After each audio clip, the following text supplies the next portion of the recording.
Coming to you live from the Motor City of Detroit. This is Get Off My Lawn Live with your host, Eric Buckner. Brought to you by the Nighthawk Network. Nighthawk Network. Our voices for our people.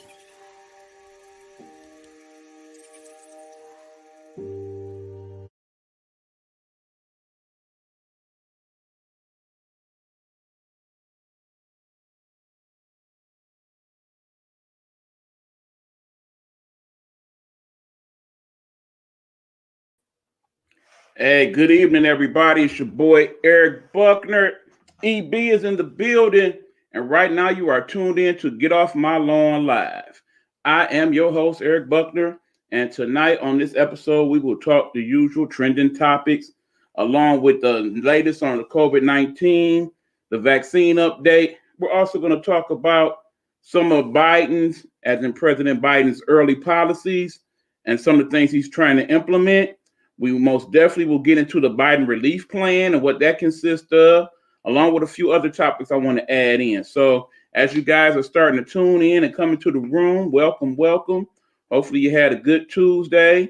I'm looking forward to talking to you guys and informing you on some of the things I know. Try to get you to see some of the things as I see it. You know how we do on the show. So, of course, I always encourage you guys to give me your point of view as I discuss these topics. Let me know how you feel about them. So by all means, join in the comments. If you're not quite so comfortable doing that, feel free to send me your issues or questions in our messenger here at Get Off My Lawn Live. You can send that through my Facebook, Eric Buckner Messenger, and I will read those anonymously for the folks if you don't mind. So that being said, folks, let us get into it. Let's see. I got a comment already. Who we got in the building? H2 is in the room. What's going on, H2? Helena Hologram checking in with us. Thanks for checking in, H2. Appreciate you, H2. Also the fine associate producer of this show. Always good to have her in the building. So without further ado, we're going to get it started. Let me get a couple sips of water here. Stand by, folks. There we go. So yeah, we're going to start our show off here. Let's get into our trending topics. And of course, the leading trending topic is the leading thing that should be going on until we get it resolved. And that is COVID-19. So what's the latest on that? Let's look at our numbers this week. Right now, we got over 103 million people across the world have contracted the coronavirus, according to the latest numbers. Remember, those are reported numbers. Those numbers are probably consistently higher all across the world because, you know, some countries don't report as we do, and we don't fully report. That has been acknowledged by the present administration. We need to do a better job of reporting the overall numbers. Here in the United States, we have over 26.5 million cases being reported of the coronavirus. And across the world, we've had over 2.2 million people succumb to the virus. And here in the United States, we have lost over 447,000 Americans to COVID-19 in a little less than a year. Of which, of that 447,000, over 150,000 plus are just in these last 2 months alone. So between December and January, we've lost over 150 million people alone, or no, 150,000 people alone to the coronavirus. So that is not a good thing, people, not at all. Hey, Faith, I see you. Good evening, Maurice. Thanks for checking in. Yeah, so we got that going on right now. It's still a bad situation, but the good news, folks, is that the numbers overall are going down. They are going down. Basically, we were averaging over 4,000 deaths a day a couple weeks ago. We're now down to a little bit over 3,000, so that's a good sign. It appears that the spike that basically occurred because of the holidays is starting to lessen. Hospitalizations are going down. You know, some of the states are loosening their restrictions, among which is the state of Michigan. The pause, as the governor called it, was ended as of February 1st. So several of the places that were shut down as part of the pause are open now, partial capacity, of course, with strict regulations. For restaurants, we have 25% capacity. They are to have no more than 6 people at a table, 6 feet of distancing, and they are to close at 10 p.m. And of course, when not eating and what have you, masks are to be worn. Now, for those who have questioned whether or not the governor should have done such actions, let us look at this little chart here, so you guys have a little better understanding of how far we've come. Let me find that for you here. Here we go right here. Now, let me move this out the way so we can get to talking about this briefly. As you see here, we got the daily cases here in Michigan. If you notice here, we have where the spike went, which is somewhere basically around early September to October. That's right around the time the governor instituted the restrictions for the latest round of the shutdown. As you see, since that time, our numbers in new cases as well as deaths have gone down quite significantly. So that's why she felt comfortable doing partial openings. But keep in mind, one of the concerns here is the fact that we now have the variances of the virus. As we see friend Amy's in the building. Hey, friend Amy, thank you for joining us. Friend Amy, also part of our research department. In fact, checking here in the place that we call Get Off My Lawn Live. So it's always good that she is in the building. So yeah, like you see here, folks, our numbers are definitely decreasing. And as a result, she cut down some of the restrictions. Now, remember, these latest rounds of restrictions may be cut down even further in the next 3 weeks if the numbers continue to decline. So hopefully that will be the case. People aren't all rushing out to go do all these things just so they can go ahead and get everything back cracking with the positive cases and whatnot. We definitely don't want that to occur. Not at all. Now, like I said, in terms of the other thing that's helping to decrease what's going on with us, again, as I drink water, sorry about the interruptions, but one, you try to avoid coughing at all possible because you don't want people thinking, oh, he got it, he coughing. But two, also keep in mind, I had fajitas tonight, and that pepper is starting to get to me now, folks. Matter of fact, just to avoid that, allow me to go to commercial right quick so I can get this out of my system, and we'll be right back. So that being said, this is Get Off My Lawn Live. I'm your host, Eric B. We'll be right back after the short break. We're not asking for your permission. We're not seeking your approval. We're claiming what's ours in the name of our ancestors. We are their answered prayers. This is more than a movement. This is a revolution. Black innocence. What are yours today?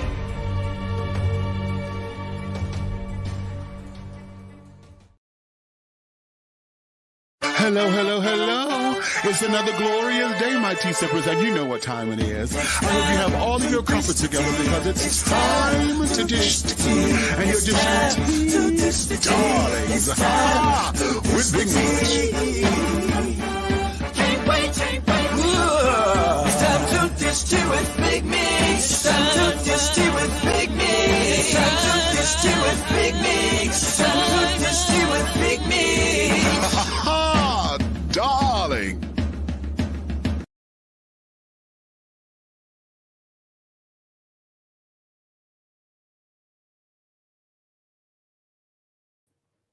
What's up, guys? I am back. Get Off My Lawn Live is back in effect. I'm your boy Eric Buckner. We're talking our trending topics right now, so let's get on back into it.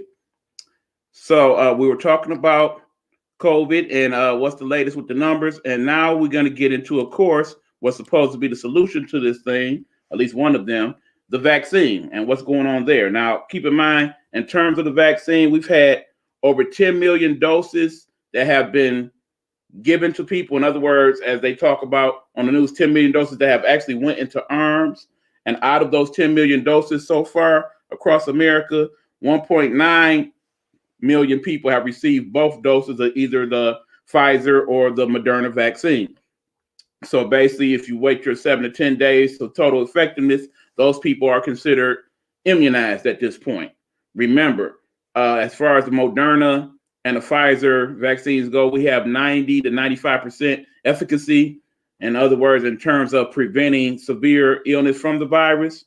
But also remember that neither one of those particular viruses were tested against some of the new strains of the virus, in particular the UK strain, the South African strain, and the Brazilian strain that's all been found to be had here in America right now. So we don't know to what extent their full effectiveness will be against those particular mutations of the virus. H2 saying, hey to Amy, appreciate it. Always speak to the peoples. Glad you guys are interacting with one another. Always appreciate that. So that being said, right now, like I said, we got 361 million people here in the United States. We got about 2 million people that have been fully vaccinated at this point. So clearly we got a long way to go. Remember, these 10 million doses are people that have actually received the vaccine. There are still about 25 million that are out there where basically they're sitting in somebody's refrigerator, freezer, what have you, and have yet to go into somebody's arm, not to mention all those that are being processed and being set to send out through the various companies. Now, we're going to get into a little bit later Joe Biden's executive orders and how that comes into play with some of this stuff here. But right now, the thing is, we got people, they are getting vaccinated, and they are proud of their vaccinations. And as a result, they are displaying online the vaccination card. What do I mean? Let me share my screen here and show you guys exactly what I'm talking about. Let's see here. This right here, my friends, let me see if I can blow it up for you guys. This is the vaccination record card. In other words, when you go get vaccinated, this is the official CDC card that most of the outlets will be giving you to let you know that you were vaccinated and that they have it on record in case you have some type of, ill effects and need to report it to the proper authorities, but also to let you know when you receive your second dosage, if that's the case. Remember, we do have a third vaccine online by Johnson & Johnson that's said to be about 72% effective, and they're in the process now getting their paperwork together so they can apply for emergency approval sometime in these next couple of weeks. So that'll give us 3 vaccines to work with, one of which has a single dose as opposed to the second doses, so that might be a game changer in and of itself. Not to mention this particular vaccine, the Johnson & Johnson, can be kept at room temperature, so you don't have to deal with the freezer situations that the other 2 vaccines require. Now, that being said, the reason why I'm showing you this card, and let me remove that now, is because the government would like people to know, as much as they appreciate you displaying that you're taking the vaccine and you're proud of it and what have you, please be careful as you display these things on your social media, because there are several people that are now using the information that they're reading off your card and trying to scam people with that information. Because oftentimes those cards that you see, you have your name, your address, in some cases your outstanding information, social security number, what have you. Those are all things that people are basically taking a wide angle lens and blowing up so they can see exactly what it says. And they're using that information to set people up for scams. Remember, a lot of the people that have been vaccinated so far are elderly folks. And because of that, people are looking to get over on them, as they often do. Many of these telephone scams and computer scams prey on elderly people because they realize that they are not quite as learned with the technology as some of the younger folks are. So please be mindful of that when you're posting that. They're saying that if you want to show people that you've been vaccinated and you want to basically show it in that regards, there are usually places that when they do these, they have stickers that they give out to let people know that you are vaccinated. You're better to just show that sticker as opposed to the card. So keep that in mind as you go get vaccinated, and you basically want to show people that you got it done. We still got the people saying hi to one another as they're checking into the show. Appreciate it. I see you, cousin Christy. Thanks for checking in. Appreciate it. Amy is commenting here. I swear, scammers are relentless. Absolutely. It's always something, friend Amy. Always something. So, yeah, we have to look out for that type of stuff. So, nonetheless, like I said, we got the third vaccine online, and hopefully that'll be in. And there are also several other vaccines that's in the works. According to the website that I went to for the CDC, there are over 170 different companies working on a COVID-19 type vaccine across the world. Here in the United States, it's like 171 of those companies that basically right now are working on some different type of variation of a COVID-19 vaccine. Several of them are still like in their first and second trials because they're starting to, change things around as these new variants are coming out, and seeing that those vaccines that they have coming out cover all the different strains that are coming up, not just the ones that we know about. So there's that. Okay. Checking in for Miss Ruby, as you see that fine little picture there. Yep, doing the bedtime routine. Shout out to young Ruby. Appreciate you checking out the show. The youngest member of our Nighthawk Network. That's my girl. Okay, Amy has a question. With a third vaccine coming, what should the supply chain look like? Absolutely. Now, here's the thing. Remember, the goal is to get to the herd immunity. The herd immunity is basically somewhere between 75 to 85% of the population. Not just here, mind you, but 75 to 85% of the population across the world. So that being said, many of these companies that's rolling out these vaccines, they not only have a certain amount promised to America that has already been paid for, but they have amounts to other countries as well that they have to honor. So when they're making these vaccines, they're considering both things. And more than likely, the companies that are selling it to the other countries are probably selling it for considerably more than what they're getting from the United States, I imagine. So that might actually be their priority over what goes on here, to be honest. Yeah, I got you, Amy. I got you. Okay, so I see the state's attorney is getting some things overturned as far as COVID. Not quite sure where you're going with that. Kind of, help me out with that, H2. H2 is constantly doing her research, part of the research department as well. So she oftentimes may be up on some things that I'm not quite sure about. So yeah, kind of fill us in, H2, if you would. But yeah, basically we got that going on with the vaccines and whatnot. So what I want to get into now is what the present administration, the Biden administration, is doing in regards to some of these things and some of the other things. Remember, we're about 2 weeks in to the Biden administration, and right now he's got a lot going on. He's done the executive order thing to the fullest. In other words, he's done over 32 executive orders, including the 3 he's done today, in regards to things that he is basically trying to implement and to get rid of. In other words, some of these executive orders, as he explained today, are not basically him making law. It's basically him correcting policies that the previous administration got wrong. In other words, look who's here. Coach V is in the building. What's going on, Big Easy? What's going on, Coach V? Good to see from you, bruh. Glad you joined the broadcast. Appreciate you as always. So yeah, we basically here talking about Biden's administrative. In other words, some of the executive orders he's done. And we're not going to get into all of them, but I do want to touch on some of them that he's done so far. Basically, executive orders are something where he doesn't have to go through the Congress, doesn't have to go through the courts. He basically sign off on it as the president and send it into the stratosphere as this is what it is. Boom, let's go with it. So some of these things include increased food assistance. In other words, what happens now is that for those people receiving the SNAP benefits, those are the food cards, the food assistance, from this point until the end of June at this point, you will receive a 15% increase in the amount of money you get for your food allocation. In other words, let's just say, for example, you're getting about $150 every month for food. You can now add an additional 15% to that $150. So that's probably somewhere around extra $20. Now, granted, it makes a difference and then it doesn't. Remember, these are allocated to a certain amount. And right now, that amount really figures out to about $6 per meal per day. And keep in mind, it's supposed to account for whoever's in your household. So, I'm saying 150. I myself get more than that. I am getting the food assistance because I'm on unemployment right now. So, it's a bit more than that, but not much more than that, mind you. So the 50% helps someone like me. Heck, you see me, I don't need to be eating a great amount of food. No way. But in terms of a household with a person who has like 3 or 4 kids and maybe their food amount is somewhere in the 400 or 500 range, that 15% might actually go a long way. That's an extra $40-50 there. But that being said, some people's kids eat them out of house at home. That might not even be enough. So that's what it is for now. Keep in mind, in the Biden relief plan, which we'll talk about a little bit later, there's more money allocated for that as well.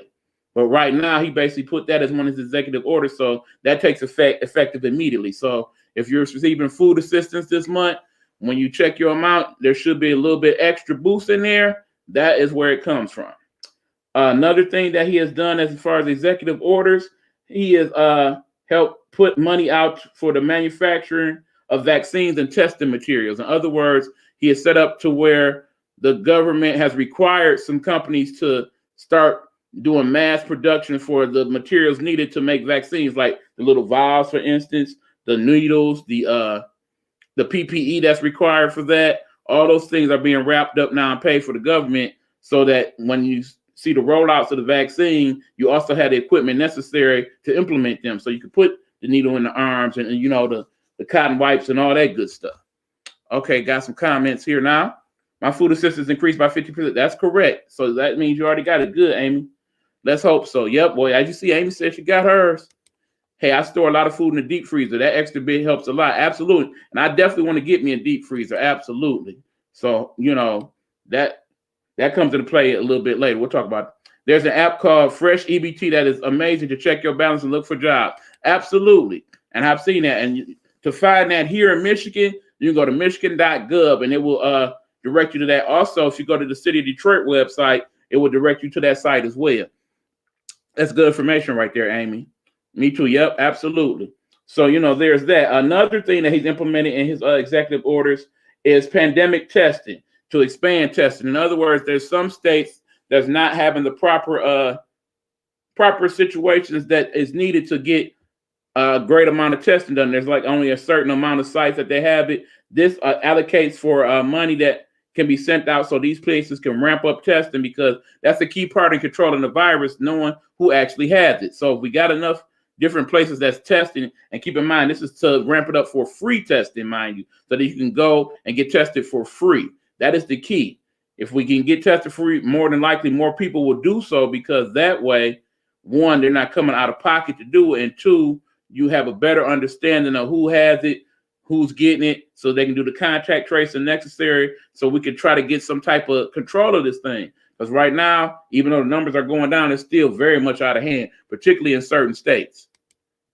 Okay, no, the app is not through the state website. Like I said, there's a link here on the Michigan app that will send you to Fresh EBT. I understand what you're saying, Amy. Some states may not have that, but you know, basically there is resources that you go to. For example, you go to the Michigan.gov app, it says resources. And when you go to that and click on that, it shows you the different websites. The Fresh EBT is one of them. But also, you can just basically go on Google, search, find Fresh EBT, and it'll pop up that way too. Yep, Amy, it's cool. But okay, so we got that going on. Also, another one of the executive orders is to help with support community vaccination centers. In other words, you see now that they're doing a lot of mass vaccination sites. Like here in Michigan, they're talking about having UM be a mass vaccination site, Comerica Park being one, and a few other places where basically people can line up and get about 1,000 to 2,000 a day done, so that we can start to ramp this thing up. Because the key they're saying is to get people vaccinated as quickly as possible. So we got to get the doses out to people. We got to get them in people's arms so we can go. And right now, at least at this point, there's still many people who want the vaccines that are unable to get them. So they're basically trying to cover as many of those people as possible. Now, let's get into that for a second, because part of the problem is we still have an issue with people and their trust of the vaccine. And when I say that, one of the problems is that, for example, out of the, according to a report on CNN, only a third of all healthcare workers that work in nursing homes have gotten vaccinated. In other words, basically 1 out of every 3 has been vaccinated. Meanwhile, about 80 to 85% of all patients have been vaccinated in these nursing homes. So there's that. Now, obviously, that's good for the people that are in the nursing homes, because remember, most of the initial outbreak and most of the people in general, in terms of COVID-19, were people of residence homes and senior homes that died from the virus. Remember, the vast majority of people that have died here in the United States from COVID-19 have been people basically 60 years and older.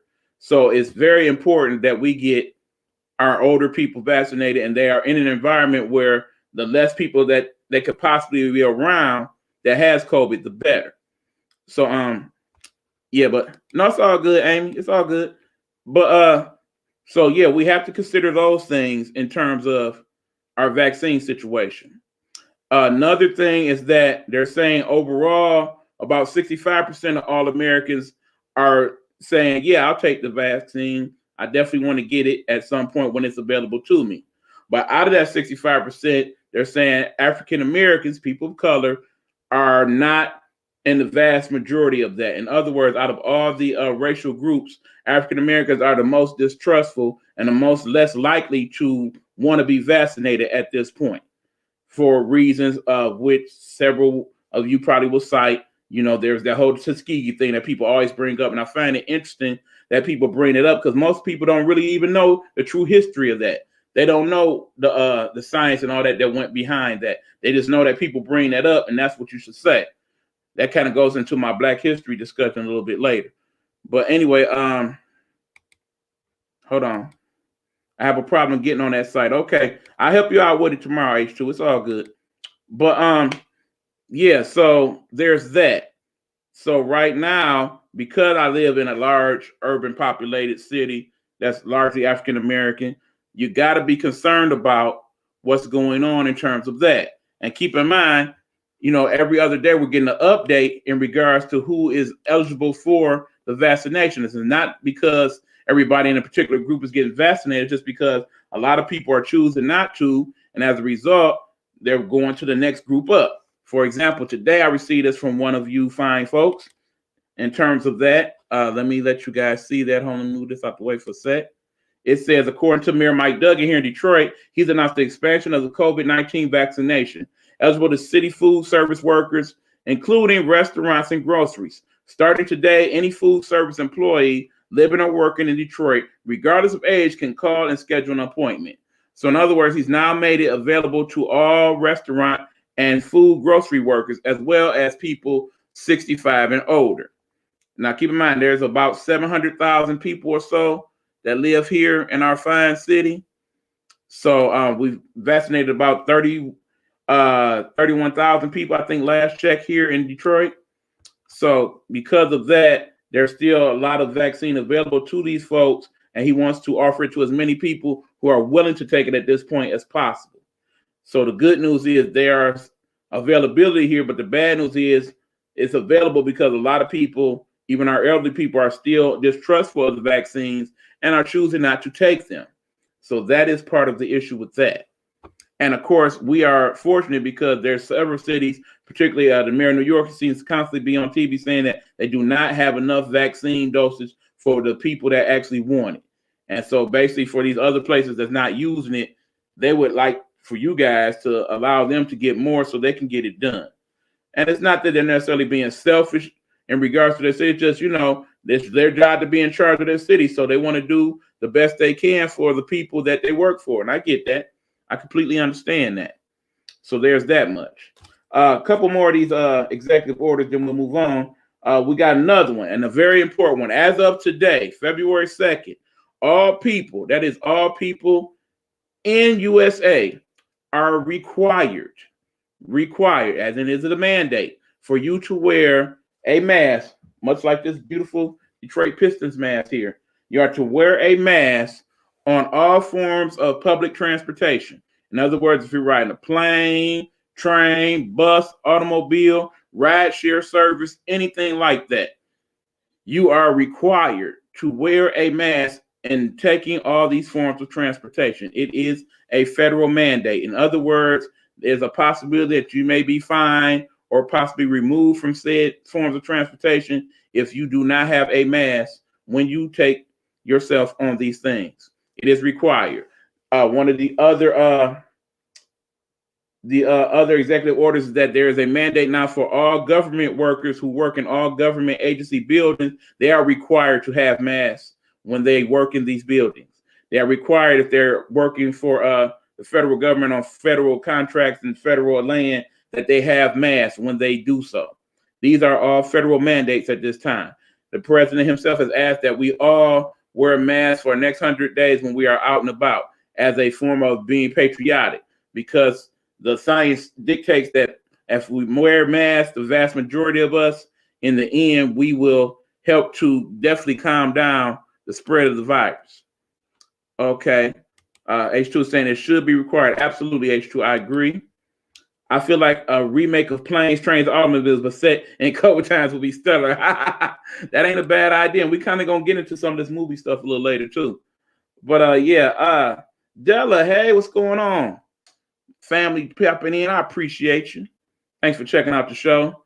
So yeah, these are some of the things that he's using his executive powers to help make happen immediately, and that is important.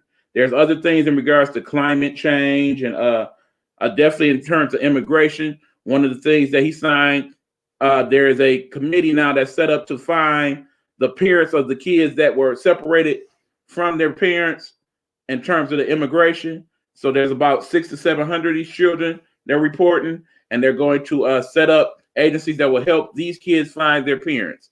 And that's something that should have been done. I mean, they never should have got separated from the parents in the first place. That whole policy was just ridiculous. Why that even happened is beyond me. But fortunately, he's making a way to fix that. So basically, in terms of those executive orders, and of course, some of the Republicans are kind of questioning why that's being done. I mean, bottom line, we know the past administration seemed to be doing everything he could to outdo the things that the Obama administration did. So now the shoe is on the other foot, and the Republican counterparts, they don't like it. They don't like it, but bottom line, tough noogies. They lost. We voted Biden in to do such things, and so far he is doing his job, and I appreciate him. Okay, H2 said, I'm really glad that he's using his orders in a positive way. Absolutely. 45 should have did that. Absolutely. It should have never happened in the first place. The whole immigration thing, the whole Muslim ban and all that. These are some of the executive orders he's got. But now we're going to talk about what the big thing is right now. The Biden administration, one of the big things they're pushing right now is his relief plan, the Biden relief plan. And we've been hearing about that for the last couple of weeks, and it's all starting to come to a head. And of course, we got next week them dealing with the impeachment trial. We'll talk about that next week. We won't even get into it now. But we want to definitely talk about this Biden plan that he's got going. So that will be our next topic of discussion. We're going to have the Biden relief plan, a closer look. But first, allow me again, people, to plug some of our fine sponsors here. Also, later on in the show, we're going to talk about this guy right here. Who is this guy? This guy is Eli Savage.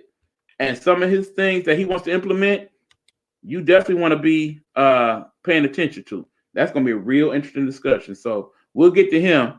But first, we're going to talk about this Biden thing after a quick commercial break from our peoples. We're going to start it out with my girl, Aunt Nikki. This is Get Off My Lawn Live. I'm your boy, E. Beezy. We'll be back in a couple. Nikki. Let's talk. Let's talk. Let's talk. Let's talk. Nikki. Let's talk. Nikki.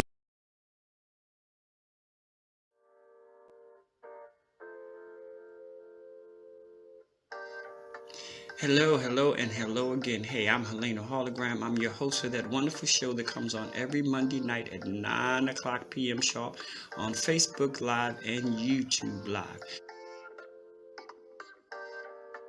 Do me a big favor, go over to the YouTube Live and look for Hey Bitches.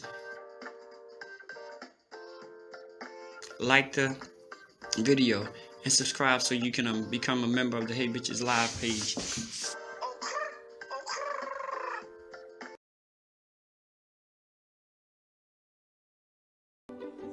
Night Network presents Pastor Sean Love. Pastor Sean Love, devoted father and husband, a residing pastor at the River Rouge Bible Assembly in River Rouge, Michigan. Join him as he gives us messages from God's Word, Bible study, and encouragement. You can find him on YouTube under Sean Love.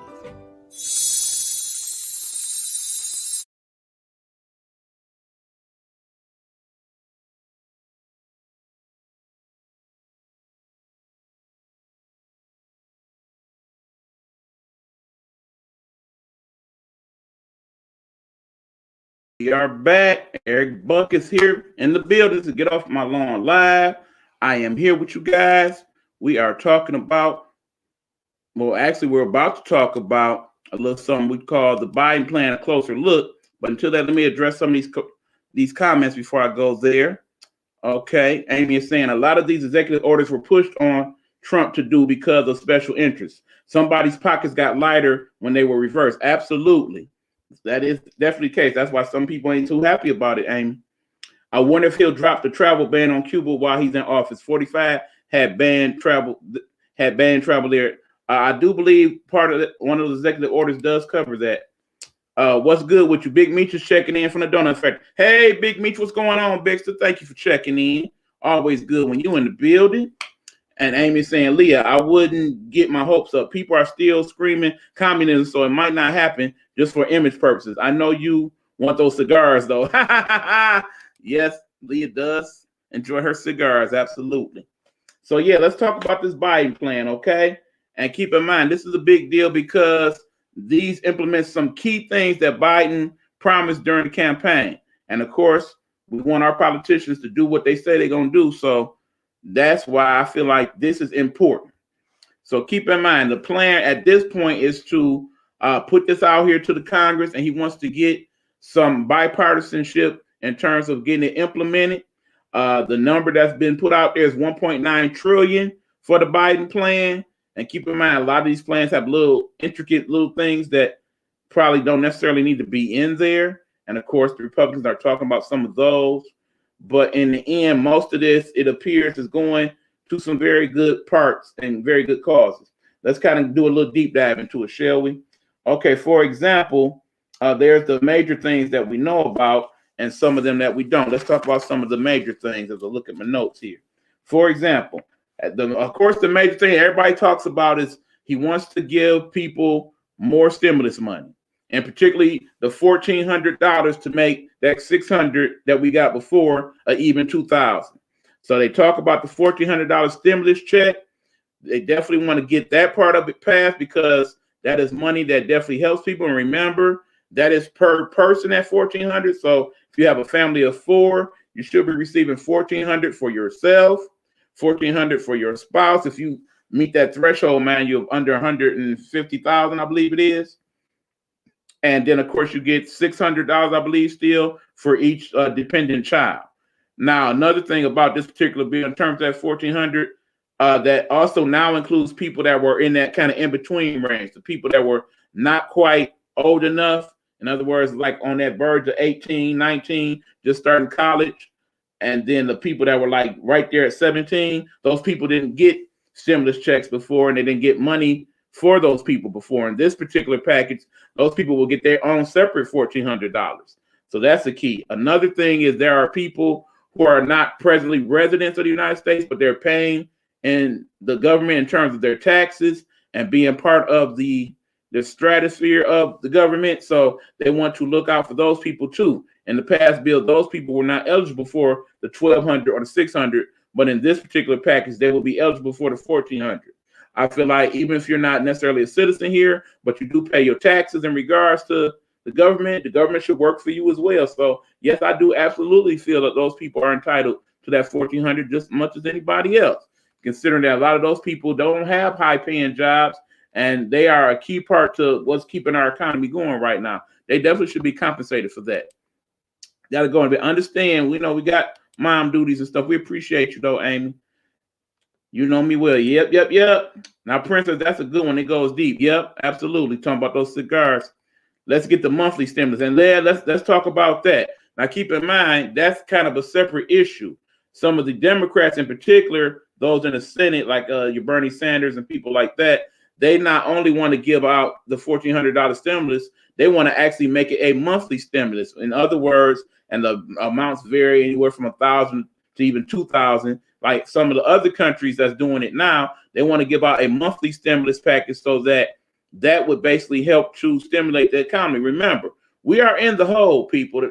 People are not spending money the way you think. I mean, I know you see the stock market go up, and you see people out and about at Walmart and things and all that good stuff. But overall, people are not spending the type of money they were spending pre-pandemic. So these stimulus packages are with the thoughts in mind that when we are going to get them, we're not going to save them. One, because we cannot afford to. We got all these extra bills and stuff we can apply them to. But also we have other things that we need to get for our households, to get for our children and things of that nature. So the thought is you're going to put this money out there and it's going to come back in the government because, of course, we're spending the money because we need to. And that helps stimulate and promote the economy. So that's the thought process behind that. So if you get the monthly stimulus, and again, depending on what congressperson you talk to, some of them say, let's do this till the end of the pandemic, whenever that is. Some of them say end of the year. Some of them say June. It depends. The amounts vary. But, in essence, the thought process is they get monthly stimulus that will help people out overall. And a lot of those people talking about monthly stimulus is not whether you work or not. In other words, if you have a job, if you're not working right now, you would still get the monthly stimulus either way. And of course, the Republicans are not happy about that at all. Being able to get a monthly stimulus package is going to a tricky path. A lot of Republicans are not going to go for that, as I just said, Leah, which is ironic because they'll spend that much money on frivolous stuff during the week. Absolutely. Absolutely. Remember, the government, as the Republicans see it, is that they should have a limited role in everything. So when we talk about spending trillions of dollars, that goes against what the Republican way is at this time. That's why they, of course, have come with their own counter proposal, and we'll talk about some of that as we get into it. All right, who we got? Stan Mason in the building. What's up, brother Stan? Good to see you, my guy. Appreciate you popping in on us. We're talking about this Biden relief plan, doing a little closer look at it. Now, another thing that's part of this plan is they want to also give an increase in the enhanced unemployment benefits. Remember, right now, as it stands, there's a $300 enhanced benefit that goes with your weekly unemployment, and that lasts until March 13th, and in some cases, April 10th, depending on how much of that benefit you've received previously and what have you, in terms of the PUA or the UA or what have you. So with that being said, a lot of us are still trying to work out all that. I mean, in my own personal case, they're just now getting back to me in terms of when I might receive those funds and be made whole, as they call it. Hopefully that'll happen very soon. I need to pay some of these bills with that. I need them to hook that on up for me. But meanwhile, in essence, what Biden wants to do is add an additional $100 to that, and he wants to extend it past that March 13th into actually September. So in other words, we would continue to get the enhanced benefit for an additional 6 months beyond the March 13th under his plan, in addition to, of course, the PUA and what have you. With the thought process as being that in order to get everything back to normal and fully vaccinated, it will take about that long to make happen. So a lot of people won't be able to work then. And once they get situated, they're going to need money to fall back on. You can't just have people pop back off to work and be at the break even or back in the hole still. Because in the end, that still does not help stimulate the economy, because you're basically spending that first couple of months back to work trying to make up for lost wages and making sure that you don't get thrown out your homes. And of course, part of his plan definitely addresses the moratorium on people being evicted from their housing, which is also good. And one of his executive orders deals with that as well. So if you have any issue with that, please talk to your local state politicians in regards to that. They tell them about you got to get out. No, there's ways that you can fight that right now, because they should not be doing that. Okay, everybody's saying what's up to Stan. Appreciate it. Yeah, I know we all get that typo. Sometimes we get to type too quick. I know. Okay. Yep, Stan saying what up to Big Meech.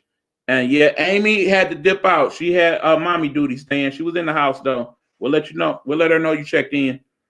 But yeah, so there's that much.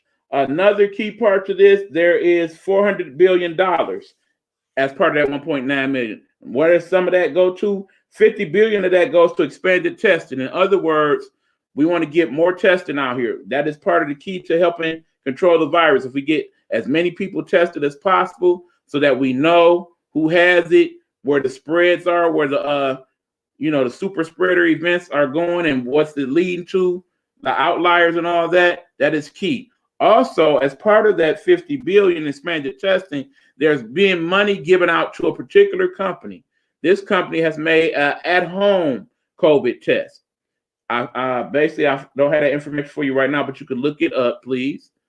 What we need to do is look that on up, and if anybody can do that for me in the research department, look up COVID-19 home test to find out what company sells that.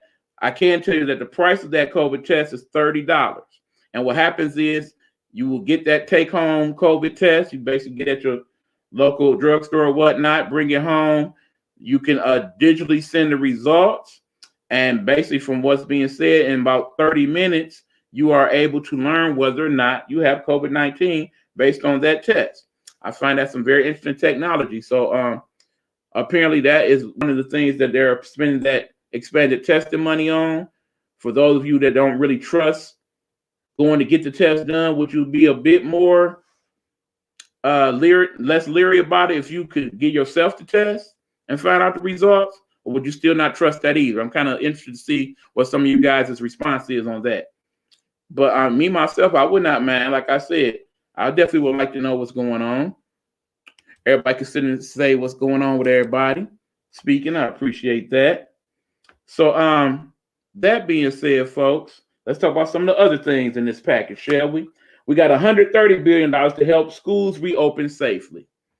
Now, here's the thing. I really don't want to get into that per se at the moment, because that's something I want to address on next week's show. In terms of school, I actually want to bring on a couple educators as well as a couple parents and have them discuss their thought processes on schools returning, some of the things they're going to in regards to that.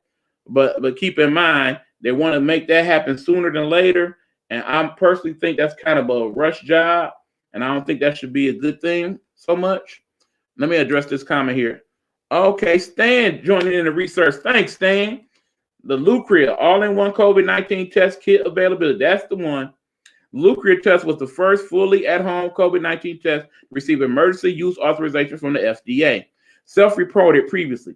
However, you'll need a prescription to get it, and it's specifically intended for people whose doctor suspects they may have COVID-19. No, they actually changed that as of today, Stan. That's what I'm saying. That's one of the things he talked about earlier. Either due to their symptoms or an exposure. Results. To use the test, you first take a careful nasal swab sample according to packaging instructions. Use okay, let me see if I can find the rest of that there. That cut off here on the stream. Here we go. Let's see. Let me read that for you guys. You need a prescription, blah, blah, blah, blah, blah, blah, blah. Okay. To use the test, you'll first take a careful nasal swab sample according to the packaging instructions. You'll then swirl the sample around in the kit, and you'll have the results within 30 minutes. Price $50. Prescription only. Yeah, like I said, now it's $30, Stan, and it's going to be pre-approved to where everybody can get it. So you no longer need a doctor approval. They talked about that today on CNN. Okay, all good here. I ain't on no ventilator. I hear that. Absolutely, Stan. And Trump ain't president. Amen to that. It was developed by LabCorp. That's correct. That is correct, H2. Thank you for all that information from the research department. Appreciate you. So, yeah, there's that. So that's where part of that money is going. Also, expand the testing for like schools, because one of the applications of that, they also want to be able to use them in school. So if they have suspected outbreaks in school, perhaps then we could test all the students that day and find out who may have it and who may not, and then do the appropriate measures to either shut down that classroom or shut down the school for a few days if necessary to kind of control spread outbreaks. Yes, that is correct. No prescription is no longer needed. That's correct. So some of that money is supposed to go to that. Like I said, I kind of want to get into that school thing a bit more next week when we have the educators and the parents on, so we can talk about that. So we look forward to that next week on the show. Some of the other things that is in the Biden bill is $2.5 billion for rent assistance, like I talk about. So for people that are having trouble paying their rent, there are monies that's going to be allocated to the different cities and states that you can apply for, so you can get loans that you would not have to pay back in order to help pay your rent. So that would be good. $5 billion goes to people who need help with their utilities. That's the key thing this time. And remember, for anybody that's out there right now that needs help for your utilities, at least here in Michigan, they have a thing called Thaw. Thaw basically is a company that helps people, particularly people who are low income and seniors that are having trouble paying their utilities, particularly your heat bill. You want to get them a call. It's THAW. You can look that up on Google search, or again, you can go to the Michigan.gov website or the City of Detroit website, and it will send you a place to where you can find that link. Another thing, speaking of, let's talk about a little FYI information while we have that discussion. For those of you here in Michigan, particularly here in Detroit, that are looking for some possible food assistance, there is this here. Let me break that down for you briefly. This is free food distribution. you will get 30 pounds of nutritious groceries. So you'll get things like canned foods, fruits, vegetables, potatoes, things of that nature. If you are looking to get some extra food, need some help with some food assistance, there is information right there. You go to St. Suzanne Cody Ridge. In other words, there's a church near the Cody Ridge, basically, which is near Cody High School, a little bit down the street from that. And there are the various days that they're doing the food give outs. So for those of you who are looking to get some extra food, need some help, or basically know some people that get some help, they will actually allow you to grab a box for a friend or a family member so you can take it to them. So there's that information for any of you guys that need that. Hopefully you can go back later on and revisit the show, get to this part so you can get that information for you. Thank you, Ms. Coretta Strong, for providing that information for folks. I appreciate that, and I'm sure they do as well. All right, now let's get back to what we're talking about here. Just wanted to give out that information right quick. That was important. So, yeah, there's that. Some of the other things. Here's another key one. $3,600. That amount is for what would amount to a child's tax break from this point forward. In other words, he wants to make the child tax credit $3,600 for each child. So, you know, those parents, you guys that are getting money for the kids during tax season, they want to add additional amounts to that so you can get more back for your taxes for your children. That would definitely be helpful in terms of getting you back on square in terms of the pandemic situation. Also, it's $3,600 for kids 6 and under, by the way. For kids 6 to 17, it'll be $3,000. Not quite sure what it is now, but those are definitely a nice increase in both of those amounts. There will also be an increase, at least for this year, for people like myself who are single without kids. The tax credit for us will be boosted as well for this year only. So there's a possibility that you might get a little bit back from your taxes in regards to that, or maybe not. It depends. But you know that definitely helps the situation. $20 billion of that $1.9 trillion is going to health care for veterans. Some very needed things to happen. I mean, it's sad that, you know, we got a couple of veterans here in the building right now. They can attest to this. It is so sad that you can go out and do what you do to protect us and fight for our country, and you do not get the proper respect in return when you return and leave active duty. I honestly feel like, and this is my personal opinion, these are the views and opinion of me, Eric Buckner, not those necessary of Get Off My Lawn people that's beyond me, the Nighthawk Network, and so on and so forth. But I personally feel like if you have been a veteran and fought for this country, you should get everything that we can give you in terms of education. So in other words, you should not have to pay for education. You should not have to pay for medicine. You should not have to pay for housing. They should provide you with job training and anything else that you need because you made the ultimate sacrifice. In some cases, you come back and you're not even whole. You know, you come back losing limbs with issues because of the various agents that they use in order to fight these wars and whatnot. You are not even the same anymore. And because you've made that sacrifice, I feel like you should get everything that America can give you. You are fully entitled to that as far as I'm concerned. Okay, we need to know who in Congress and the Senate had COVID-19 so we can plan celebrations. That crazy woman, Margaret Taylor Greene, is a total conspiracy idiot. That woman is crazy. Yep, she is that. I'm not even going to address that. Bottom line is, they should have did a deep dive into her before she was ever even in Congress. And now that they know these things, they've come out into the light. The people need to deal with that. In other words, the people who voted her in, they need to find some way to get her out of office. And she should not be in charge of anything, period. If she got to still be a congressperson, she should be basic congressperson A. You vote yes, no, that's it. Not in charge of any agencies or committees or any of that. Because I don't trust her at all myself.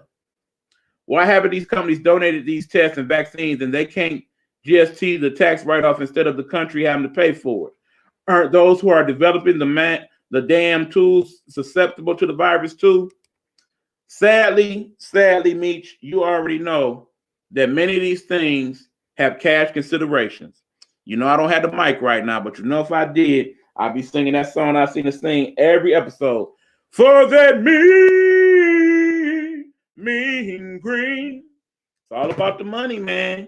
These companies, like I said, some companies will thrive during the pandemic. They will make money hand over fist. In fact, it may even be to their benefit that the pandemic goes on even longer still, because they will continue to make more money. Interesting. Now we mentioned that. Let me make a quick note here. Jeff Bezos announced today that he is stepping down as CEO of Amazon. Not leaving the company completely. He's going to just take a lesser role, but he is stepping down as the CEO. Remember, Amazon started out as a book place. In other words, they ship books to people, and they expanded that to go to all the things that they do now. Basically, it was a $1 million company that became a multi-billion, damn near $1 trillion company under Bezos. And he's made a hell of a lot of money doing it. So even though he's not going to be CEO, trust and believe, he still will be making quite a bit of money even still. But again, Amazon is one of those companies I talk about. As long as there's a pandemic and people are not going out and about, people are going to use their Amazon account and pay big money to get stuff shipped to the house. They're going to keep making money. So it benefits them that COVID is going on right now. That's part of what I'm talking about. Yeah, right. I believe this country cares about vets when I see it. That is what Stan's saying, I'm sure. Veteran himself, thank you for your service, sir. America does not live up to its promise. Absolutely. Stan Mason, that's right there, brother. Yeah, Leah agrees with you. Thank you for your service as well. America is a today country when it comes to paying for yesterday's sacrifices. America says, oh, let's get over that and move on. And that's sad, because that we can't move on. Because like I said, if it wasn't for some of you guys' sacrifices, America would be like what's going on in Russia right now. I'm going to get into that briefly a little later. I know, says H2. The way these folks protest for a flag, our veterans and our national treasures, as much as Republicans fight a stronger military, why aren't they fighting for those who have done what most can't or won't? Absolutely. Because in the end, that's one of the few things you do see Republicans wanting to do. They don't want to spend money on the people, but they quick to want to spend all this buku money on the military. I find that very interesting, don't you? But anyway, yeah, that is that. So, again, these are some of the major things in terms of the Biden relief plan. Now, keep in mind, he invited 10 Senate Republicans to the White House yesterday to discuss this, and they came to discuss a counter proposal that they have. So instead of the 1.9 trillion, their proposal is for 628 billion. There's two very key differences here. One, yes, they still want to provide enhanced unemployment money, but instead of the 400 he proposes, they want to keep it at 300. And instead of having it go to September, they want to cut it off at June. So there's that thing. Two, they do want to provide money for testing and whatnot, and those numbers are pretty similar. They want to provide money for schools, a little less money than he wants to provide. But the key part that they don't want to have nothing to do with, that is another key component in this bill of Biden, is that they don't want to give any money to the states and cities because they feel like that money bails them out. In other words, many of our cities and states had to shut things down in order to help control the spread of the virus, while some states, they did not. If you look at the list of the 10 senators that went yesterday, many of them come from states that are not very big in terms of population. So in terms of how COVID affected them, not so much. They don't see it because it's not really as pertinent in places like Utah and Maine. And I think Oregon was one of them. You know, a lot of those states, they don't have that many people. So the places that the virus affected most, of course, is the major states that have the major cities in it. And those are the people that are hurting right now. Right now, those cities are kind of stitching things together, you know, kind of doing smoke and mirrors to keep it going. But if those states and cities don't eventually get that money, it's going to affect how these states and cities are run. In other words, they're going to have to cut down on money for the police, money for a fire department, money for other first responders, you know, EMT, things of that nature. They're going to have to cut down city responsibilities, you know, some of the things that, you know, like say recreation and parks, they'll have to cut some money from that budget. They'll have to cut down on trash dispersal, you know, all types of things like that. They'll have to find money in order to keep the other government running. And that we don't want. That's going to cause major problems with some of these cities that already have major problems because they were not able to make the type of money that they are used to making. Remember, a lot of these cities were doing quite well. Detroit in particular was definitely on the way back in terms of its finances pre-pandemic. But now, because of the pandemic, we are very behind on a lot of money, and we need that money to help make us whole. Just like a lot of us need our money to help make us whole, because we started out perhaps ahead of the game, but almost a year into it, a lot of people, remember, 36% of all households have just enough money to cover an expense in case of an emergency. In other words, that usual $1,000 you might need, like say the washer and dryer goes out, the furnace goes out, something bad happens with the car, things of that nature. Most of us do not have that money on hand to fix it in case these things happen. And we didn't have it at the beginning of the pandemic, so we definitely don't have it now. So that's part of the issue. Okay, hold on. We're saying, here's a thought. Oh, no, hold on. Let me go back a couple bits. How has the military been affected by COVID? That's a good question. Republicans spend money on bombs and guns for the military. They don't spend on military housing, preschool, health care, and pay. Republican support for the military is a myth. They spend money on wars that make rich Republicans and donors money, not quality of life in military families. Sadly, that's probably correct. I would not doubt that. Here's a thought. Why do they always want a stronger military, yet they don't want to strengthen our police departments with better equipment, personnel, and mental health officers and professionals to deal with disabled officers? Stan, I'm sure you have some comments on that one. I think our meter maids aren't working here. I would not doubt that. I wonder if that language written into Operation Warp Speed that prevents this. Would not doubt that as well. I mean, clearly we learned nothing else. Operation Warp Speed was very, very tainted. It was a lot of things in there that should have been there that was not there. That's why we're having some of these distribution problems now. Aren't the police departments an extension of our military branches, just local jurisdictions? That's what was my thought process. Sorry, parking enforcement officers. Right. We got you. Trying to be politically correct. But yeah, you know, some of the lesser people in the government, they don't have the money for it right now. So I do not doubt that that's why we don't see them at this point. It makes sense. All right, let's see what we got here. There's my Amy. So Amy's back in the building. What's going on, Amy? I'm glad you are back. You must got got little Amy, as in Ruby, situated. That is good. But anyway, folks, so yeah, the Republicans, they definitely wanted to cut major parts of this bill. And I myself don't think that should be allowed, okay? In other words, let's look at it this way. When the Republicans were running things the first couple of years, and the last administration, still don't like saying his name, so that's why I'm trying to avoid that. To this day, I'm still not happy with him. But anyway, yeah, when they were in charge of things and they wanted to get things passed, they went as far to do them to their liking until, of course, the Democrats took over the House a couple years later. So at this point, turnabout is fair play as far as I'm concerned. Remember, the majority of the country voted Biden in as president. When you look at some of the numbers, like some of the surveys say that about 67% of all Americans support the Biden plan. So in other words, you, President Biden, work for the people. Yes, you want to work for those who voted for you and those who did not. But in the end, the majority rules. And if the majority wants what you are putting out there, by all means, you should put it out there by any means necessary. In other words, if you can do it without Republican support, I say you do that. You've reached out to them. They're not trying to work with you. Bottom line, we got to March 13th before we have to worry about things expiring and whatnot. If we don't get that cooperation in the next couple of weeks, you do what you got to do, man. Make it happen. That's why we got you in the position. Do your job, sir. Okay, Stan is saying, I don't know why I'm showing up as Facebook user. This statement. Yeah, I know. Like I said, it depends on where you're checking in. If you're checking in on my personal page, I do believe I'm able to see who you are. If you're checking in on my information page, it's different, or it's the other way around. One or the other is that. Had to start cooking dinner. Absolutely, Amy. You see what I cooked today? Yeah, them fajitas was banging. Okay, let's see what we got now. I believe this is Leah saying, I know from people that I served with in the Navy that are still active that it has affected physical readiness.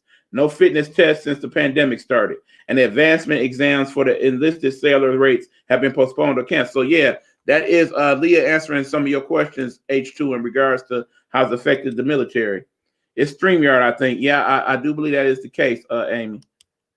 They had to enforce the social distancing and mask due to the virus. Yeah, so yeah. And of course, it's affecting pretty much every branch of everything COVID is. So that comes as no surprise to me. I absolutely understand that. But again, the Biden plan, I feel overall is a good one. And I, like most of the Americans, agree with that. So that being said, I don't say you change nothing. And granted, I know some things in this bill that probably don't need to be in there. Let's be honest. But one of the key things that I purposely omitted that we're going to talk about next after this commercial break is the most key thing in this whole bill. And why do I think that? I will definitely explain that to you guys. We're going to take a quick commercial break and we're going to get into it. Because there's a key part to this bill that I think needs to be passed more than anything else that we're talking about in this bill. It is the true game changer as far as I'm concerned. But first, let's send a little shout out to my guy, David Ford. This one's for you, guy.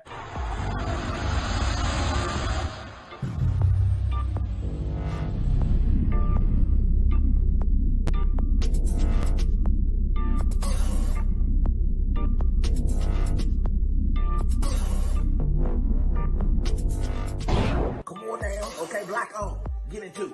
Black on. Look at that David Ford right there. That's his thing. Black on. He don't know Tom.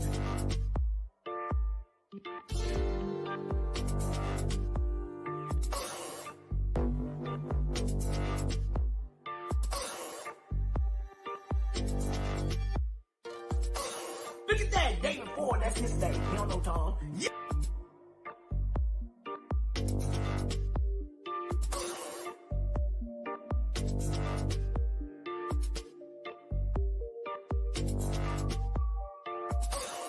Yes. Oh, here we go.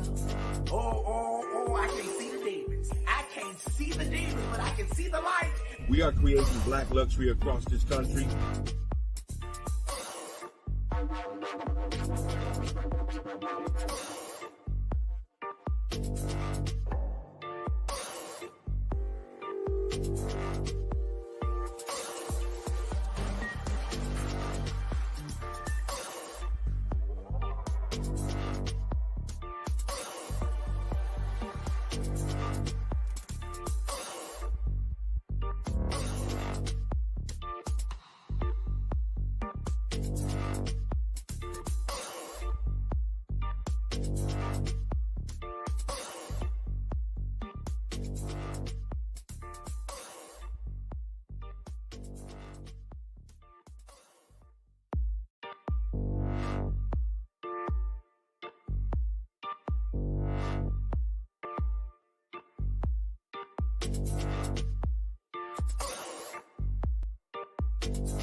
Viewer discretion is advised.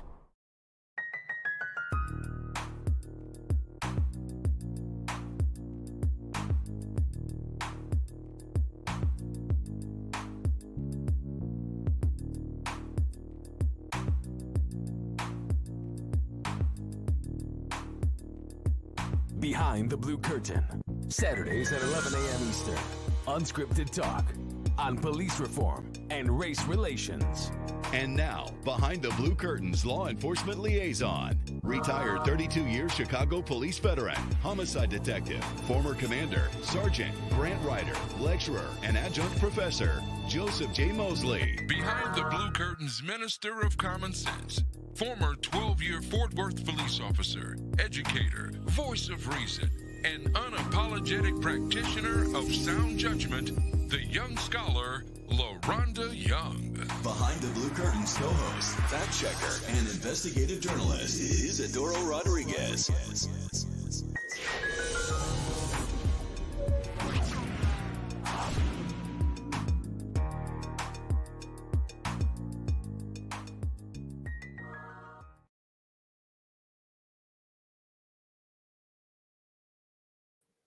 What's going on, y'all? We are back. This is Get Off My Lawn Live. I'm your boy, Eric Buckner.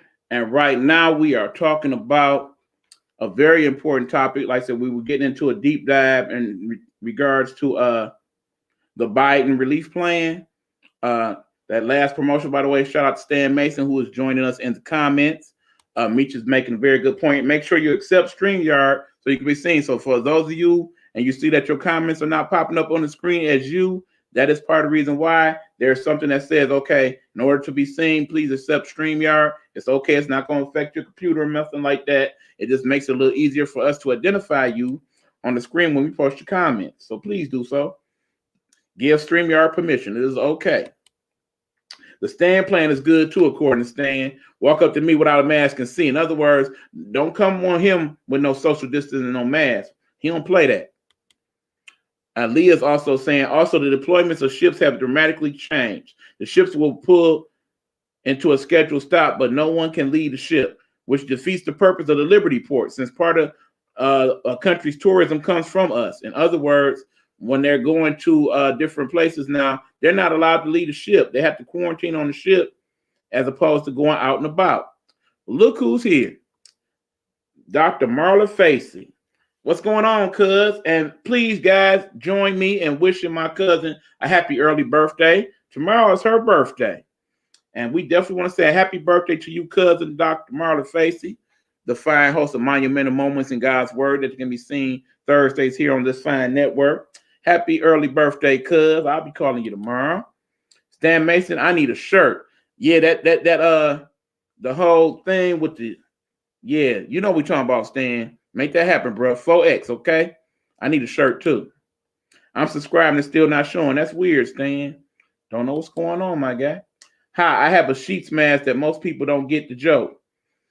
Call me crazy, Amy, but I don't quite get it either. Break it down to me. Okay, thank you, but absolutely, cousin, we love you. Happy birthday from friend Amy as well. 6 feet, baby boy, horizontal, vertical, their choice. That's what Stan is saying. Is he gonna give him 6 feet straight up, or it's gonna be laying on the back of the church? You know what I'm saying? You don't want that. You don't want that smoke. Stan about 6'4"? You don't want no parts of that there. Stan laughing. Marla saying her either. Absolutely. I'm a sheep because I wear a mask in Alabama. Oh, okay. I get it now, Amy. That is funny. Yep. Everybody else getting it too. We got you. Now it makes sense. Okay. So yeah. But back to the point here, people. Let's get back to the show. Get this thing back on the tracks. We're going to talk about the most important part of the Biden relief bill. And I will tell you why I think that is the case. And that is one of the things that he definitely wants to implement as part of this $1.9 trillion bill. And what is that, you might ask? He wants to make it mandatory that all people in the United States make at least a $15 an hour minimum wage. So, yeah, we got to talk about that one. The pros and cons of $15 an hour minimum wage. Let's get into it. Now, right now, the federal minimum wage, I believe, is somewhere around 11, a little bit under or over. Research department helped me out with that one. I had it wrote down somewhere, but I got it buried. Don't want to take the time to look for it. So let us know what the federal minimum wage is at this time. Because right now, according to the bill, he wants to make it $15 an hour. That means any place where you go to work, you will make $15 an hour, at least that much. Why is that so important? Well, think about it. The vast majority of people, particularly people of color, are not making what is seen as the average that a person working here in America makes, which is somewhere around $52,600 per year. That's what the average American is said to make in salary each year. Keep in mind, as I sit here now, I've made that amount or more exactly this many times. Ironically, the year previous to the pandemic, I made that over that much, but only once. So any other year of my life, I've made less or considerably less than that amount. So think about your own situation. Have you made anything close to $52,600 over the years? Now, granted, making $15 an hour does not mean that you suddenly make that amount. I mean, do the quick math. Basically, $15 an hour for a 40-hour job is $600. And of course, that's not taking out any taxes. So let's just take out 25%. Quick math again, that's $450 a week. So that'd be $900 take home every 2 weeks. Think about what you take home now as opposed to that. Is it more than that or less than that? And if it is more than that, how much more than it is of that? Now, again, we got a month. So every 2 weeks, say you get paid. So that's $900 every 2 weeks take home times 2. Quick math, that's $1,800. $1,800 a month. Now let's look at the bills, okay? Look at the light bill, the water bill, the rent, the car note, the car insurance, the health insurance for the kids, buying clothes for the kids, paying for school stuff for the kids. Look at your household stuff. And that's just everything standard. We're not talking about what if something happens. What if something in the house breaks, the pipes bust. Again, the furnace goes out. You need some electrical work done. You need some stuff done on the house in general. Those are things that you all have to consider in paying your bills, okay? So if you're not making anywhere close to that right now, imagine what type of boost it is for you to get whatever you're making now up into that amount. And remember, we're talking about minimum $15 an hour. Now, a lot of people chiming in right now. I got to see what you guys are saying on this one. All right, let's see where we at here. Give me a second to get caught up.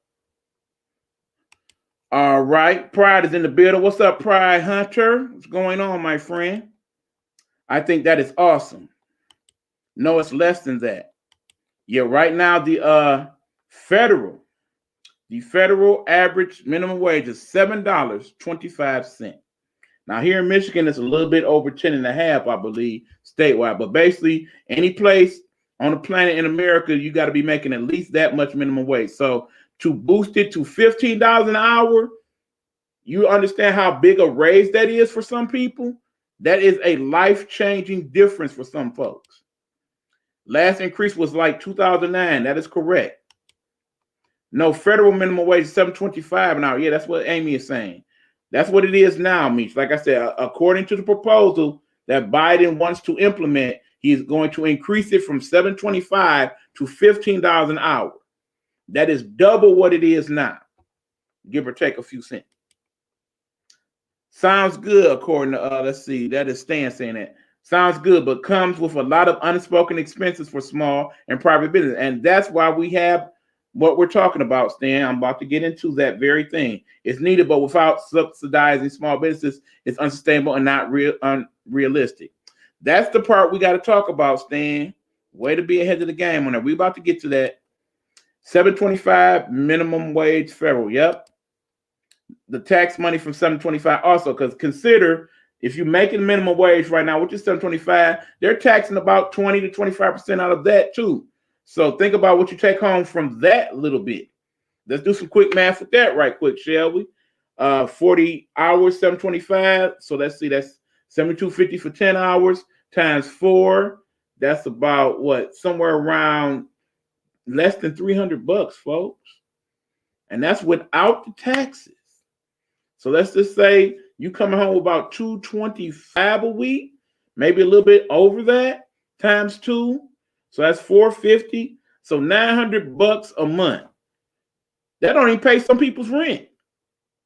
Some people's rent more than that. Can you honestly live on that? Somebody else doing some quick math too. $1,800 a month is still poverty level. Absolutely. That's less than $39,000 a year. With taxes, state and federal do. That's my point. So imagine that's where you at with that. So imagine how some people are surviving now, Stan. So then when we talk about how they gave the enhanced $600 a week, that was a game changer for folks. Because remember, that $600 a week, what amount was that based upon? Take a look, people. $15 an hour, that amount. Because $15 an hour times 4 is what? $600. That's why 600. That's why they came to that particular amount. $50 is not enough, but the minimum wage isn't near that. Exactly. So as you see, It's still not quite enough. This federal minimum wage and state minimum wage. Wages are separated from tipped employees. Now, see, here's the thing, Amy, and keep in mind, correct me if I'm wrong, but from what my understanding is, the proposal for $15 eliminated tip wages. In other words, no. From my understanding, Amy, it would be $15 an hour for everybody, including tipped employees. Granted, you still have to claim your tips and stuff on your income taxes. So imagine, instead of making that $275 or $320, whatever it is, you make 15 straight. That would make a major difference when if you are a wait staff person or person who are working for tips. Now, granted, when people know you make $15 an hour, what's the likelihood that they would tip what they would normally tip at that point? There's that part. But from my understanding, that $15 is for all folks, including people who make tips. $1,160 per month for full-time minimum wage. So yeah, basically Amy's done the math.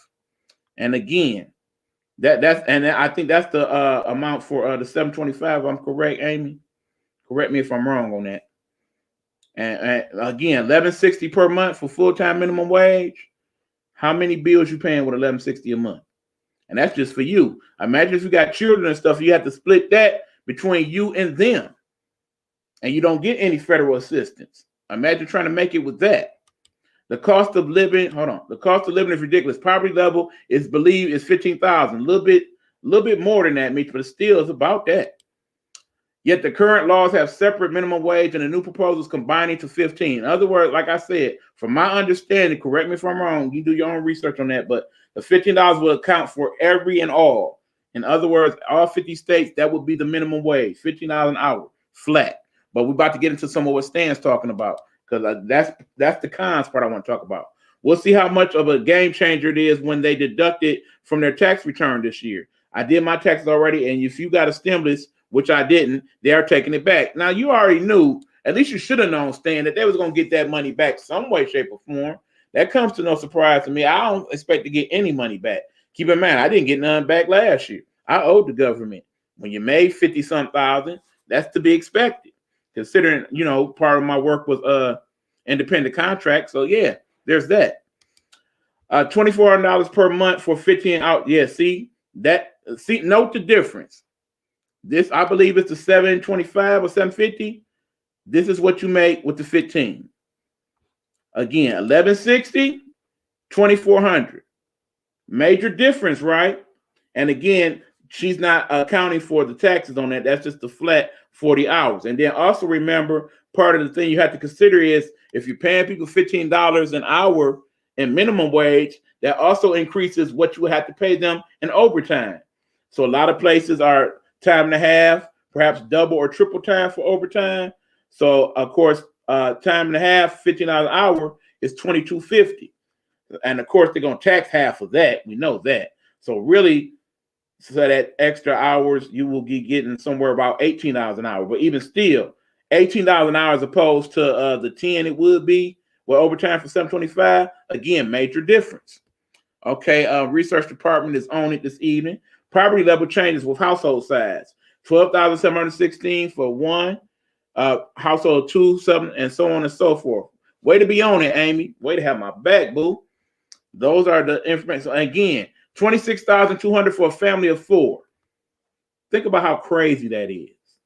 That basically means you have to break that up between the 4 of y'all. So that's what? Quick math again. Somewhere like 6,500 per person. And you got to feed, clothe, house, insurance, everything. No. Not gonna happen. Stan is saying, oh, I know. But folks running around here thinking the government is giving them something. Better wake up. Some of y'all tax refunds won't be what you think they will. Better clip those coupons early. Like I said, I'm prepared for it. I'm already, I already know that part of my stimulus will go to probably paying off them taxes. Keep in mind, you will be getting extensions and stuff that you can apply for. So keep that in mind, folks. So if you need to do those extensions, absolutely. And another thing, people, for some of you who have not gotten a stimulus, part of why is because if you have not filed taxes in the previous 2 years, they have no way to know what your contribution is. In other words, they don't know how to tax you back for the money. So that's why you didn't get no stimulus. is because they have no means to know how they're going to get it back from you because you ain't filed no taxes in years. So that's why you didn't get stimulus. Another thing I want to point out, and I did not put that information up, but for some of you still looking for your stimulus, keep in mind, it's not coming the way the last one did in terms of the mail. So basically, if you're looking for a check, more than likely, you're not going to get a check. You're going to get something called a debit card. And it's going to come in one of those plain things, just like if you get a credit card for real, it doesn't come in a fancy envelope. They kind of put it in kind of a plain Jane thing. So people don't know that it's a credit card. You're going to get issued a debit card. And I know you're going to be thinking this is a bootleg card. No, you want to check that card. Like I said, I'm going to have that information for you next week for sure. But that card is where your money is on. So your $600 is on that card. And you want to keep that. That's important because on the next go round, particularly for those of us who already have it all set up in terms of our direct deposit and whatnot, if you have that card, as opposed to having to mail you another check for $1,400, they're going to just zap it to that card. So you definitely want to be looking for that card, activate that card so you can get your $600, and don't get rid of it once the $600 is gone, because more than likely they're going to send that $1,400 to that card so you can get it as quickly as possible. That is the plan. So remember that, okay? Let's see. $26,200 for a family of four is still sub-poverty. Absolutely. It's ridiculous. It really is. And people like me that don't get a stimulus didn't get it because they were holding a lot of people with H&R Block if you had direct deposit. And again, a lot of people look for your stimulus, either that $1,200 or the $600. It may have went to your tax preparer. And the way they did your taxes may have set it up to where they get the money directly. That way they could get their cut out of it before it went to you. If they set it up that way, then that money more likely went to them first. And if they chose to give it to you, they did. If they didn't, they didn't. So if you had your taxes prepared by somebody, you might want to look into that. Just saying. Let's see. Amy is saying current minimum wage per year full time after just federal, not state taxes, come to $12,250 at the lowest tax rate. And again, that's if you basically, if you're a person and you don't claim anybody, I believe that's what that works out to. But if you claim yourself or if you claim your dependents, then that's where the variations come in. Okay, Stan is saying this info came from the IRS and my tax person did mine 3 years ago. Stan's also saying, yeah, you're right, E-Buck. I didn't believe that. They couldn't even zap my stimulus to my direct deposit. Exactly.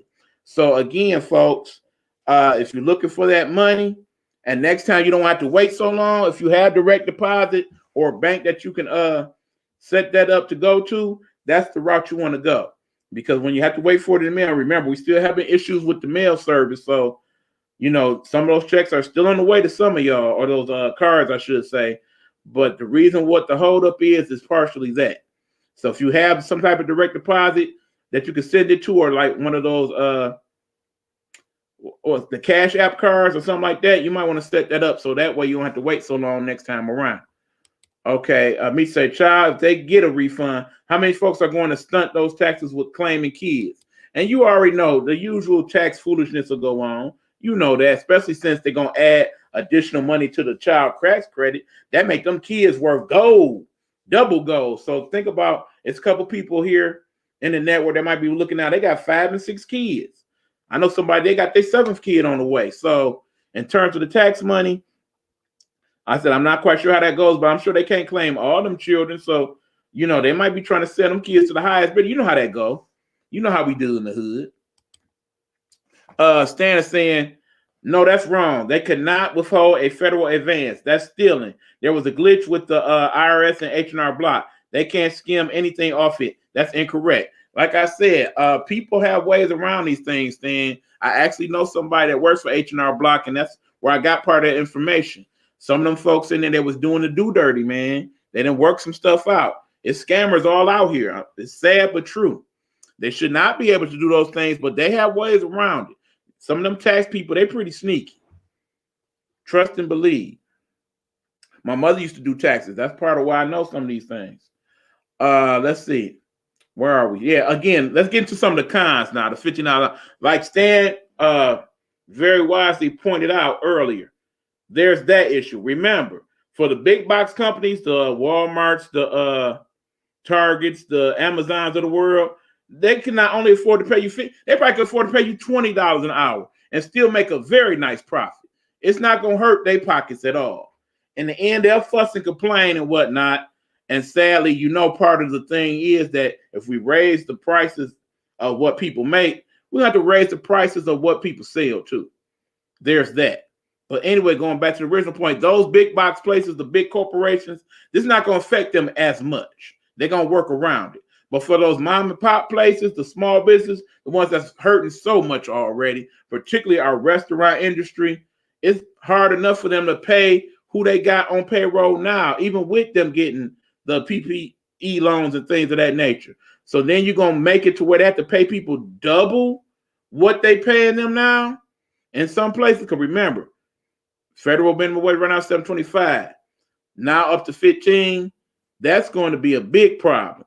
So again, it helps people in terms of, okay, you might be able to find a little better quality of employee, because if every place is hiring for 15, then people will have a choice to kind of pick and choose where they work more so than now, because again, you're trying to make the most money possible. So if McDonald's only paying 9 and other places paying 12, more than likely you're going to the place for 12. But if both places paying at least 15, you might look at it now like, okay, let us do the easier job. I'd rather do the fries for 15 because all I got to do is stand there and flip and salt with the M pattern, as opposed to doing all this extra stuff I have to do at the little plant or whatever to make the 15. So there's that. Hold on. Comments. Not to do the, yes, Mish, the do dirty. The do dirty. Okay, Stan is saying, no, I don't think H&R Block is going to skim so much that the IRS puts it on their website. I think there was a glitch on that one because I got it adjusted to my taxes this year. The plus side is that I don't have to pay it back and it wasn't taxable. No, like I said, I'm not saying the company itself is doing it. I'm saying some of the individual tax preparers are going off the books, okay? They're doing some little side stuff.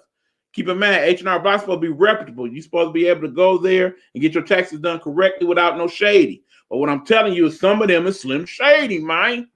I'm putting it out there. They doing the do dirt.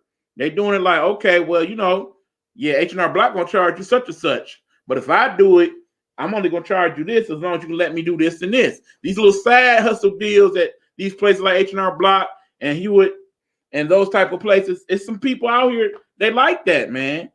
It's hustlers in all lines of work. I mean, I'm just saying it. That is what it is. I'm glad you got somebody that's dealt with you properly, but some of these folks, they're not dealing with people right.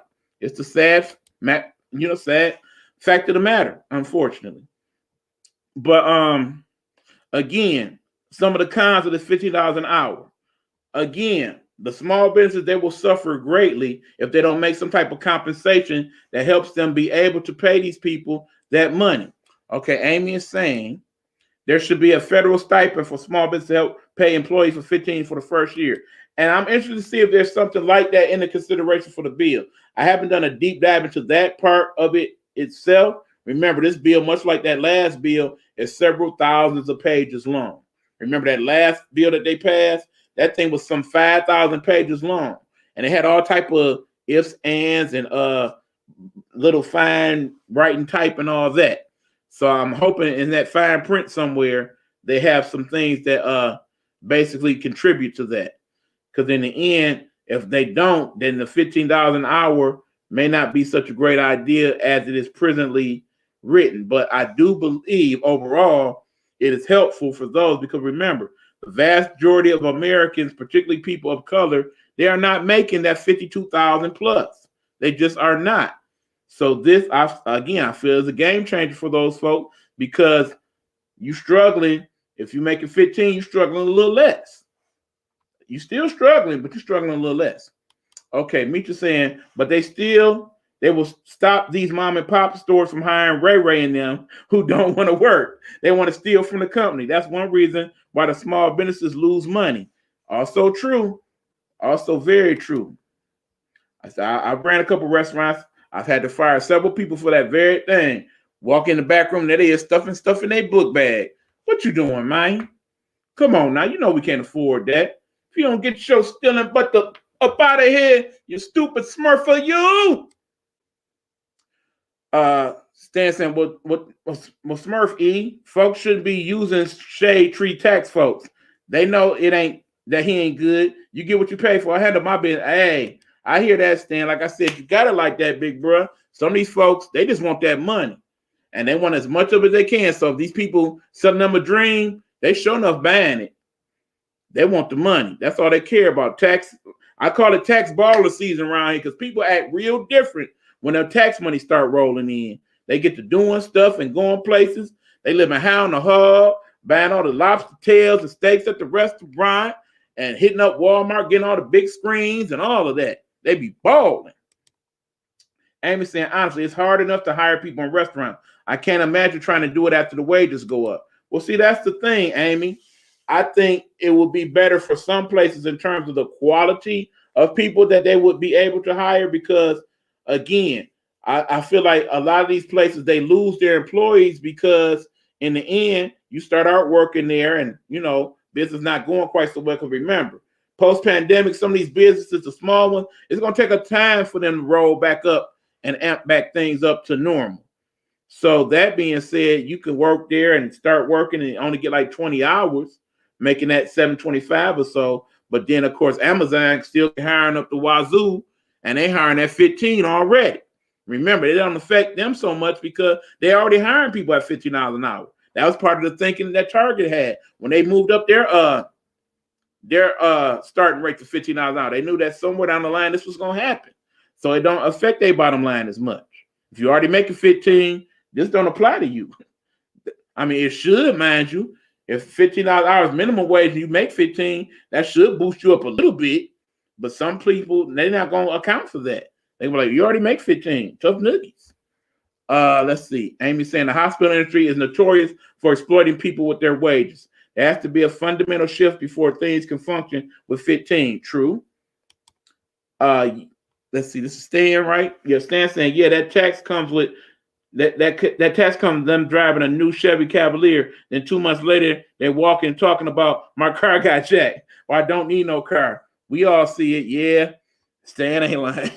He ain't lying though, man. But yeah, like I say, you guys really feeling some type of way about this, and like I said, I do too. I really hope that they find a way that this works for people and it helps, because ultimately, remember, a lot of these people, they don't have the education that they need to get these quality jobs, and some of that definitely needs to be addressed. Remember when I talked about what I want the Biden administration to do, we talked about that educational part of the plan. Hopefully they'll be addressing that somewhere later on down the line. But right now, I think this is a good start. Whether it works out the way we need it to, up for interpretation. But I do believe if they're going to go ahead and pass this plan as is, with Democrats having the majority, then $15 an hour, get ready because it's coming. Okay, hold on. Amy is saying, so if minimum wage goes up, do other wages go up too? What about people making exact? I mean, those considerations should be made, to be honest, Amy. It's only fair if basically you in a company, you done worked there for years and years, right? And you done finally made your way to $12 an hour after about 5-10 years, but then all of a sudden, anybody off the street could come in and make it 15. In the end, yeah, you get bumped up to 15 with everybody else, but you done been there 15 years. That ain't fair. If they make it 15, then you should be making 18, 19. So there's that. That's also a con, because you got to consider that if you got an experienced staff, and in the end, you're not trying to bump them up more so than the people coming in the door, but there's going to be other restaurants and companies that do, you might lose your staff because of that. Okay, hold on. Hi, everyone. I can see you on it. Yeah, Stan, we see you, baby. That is Stan now. Thank you so much. Meech, good question. For what I've seen, it's the Democratic administrations that mess with immigrants. Well, there's an interesting take. Don't think I completely agree with that, Amy, but I get you. We can agree to disagree. I'm sure you'll explain yourself as you always do. Big Meech. Yep, Amy's back. Hey, Stan. So, yeah, I'm sure Amy is typing away on that right now. I'll wait for that response. I will say that, yeah, going back to that, like I said, if you worked someplace for years, it's not fair for you to be making what basic person A walking in the door makes. So, yeah, they got to make some type of thing for that. Okay, Stan is saying, okay, how about $12 an hour and free health care?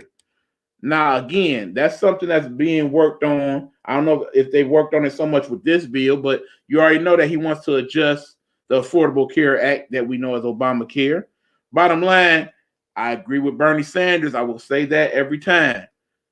Healthcare should be a God-given right here in this country. In other words, we all should have the ability to get free health care for all Americans, period.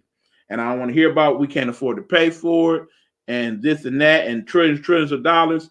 Part of why it costs so much is because the big pharmaceutical companies and the people that pay the insurance for doctors and malpractice, all that, they want big money, and that cuts into their take of the cut. And that's why we can't afford these things, supposedly. They have free health care in Canada. They have free health care in the UK. They have free health care in France. Basically, every major nation on planet Earth, except the one that's supposed to be one of the richest, the United States, does not have free universal health care. Hell, China has over 1 billion people, and they have free universal health care, and we don't. It's bull. It's straight up bull. Okay, Miss Pat saying exactly. What's up, Miss Pat? It was Obama's administration that put kids in cages. His administration also made the path to citizenship extremely lengthy and convoluted. And actually, these things have progressed over past administrations beyond Obama as well. I think Clinton actually started out with the bad things. So, in terms of you discussing the Democrats having part in that process, you're right as far as that goes. Yes. Hey, Miss Pat. But in the end, like I said, some of these things that again, everybody wants to cite the whole thing with Biden doing the whole tax crime bill thing. We realized as that went on that some of those things did not work and was wrong. When we make some of these laws, sometimes some of these laws are made to be fixed. And in other words, there was reasons why they did that initially. We learned that those things were not good reasons. If we learn that, we should be able to be like Copa and fix them, plain and simple. And that's Democrat, Republican, good, bad, hell, or otherwise. Tell the truth. I'm trying to, Miss Pat. I'm trying. I agree with you, but this is America where folks care about their money. Fact is, someone has to pay. $50 an hour is not going to even allow you to remotely consider health care. Republicans and Democrats need to get this through their heads. And again, Stan, at this point, let me point out, as I always do, I hate our present party system.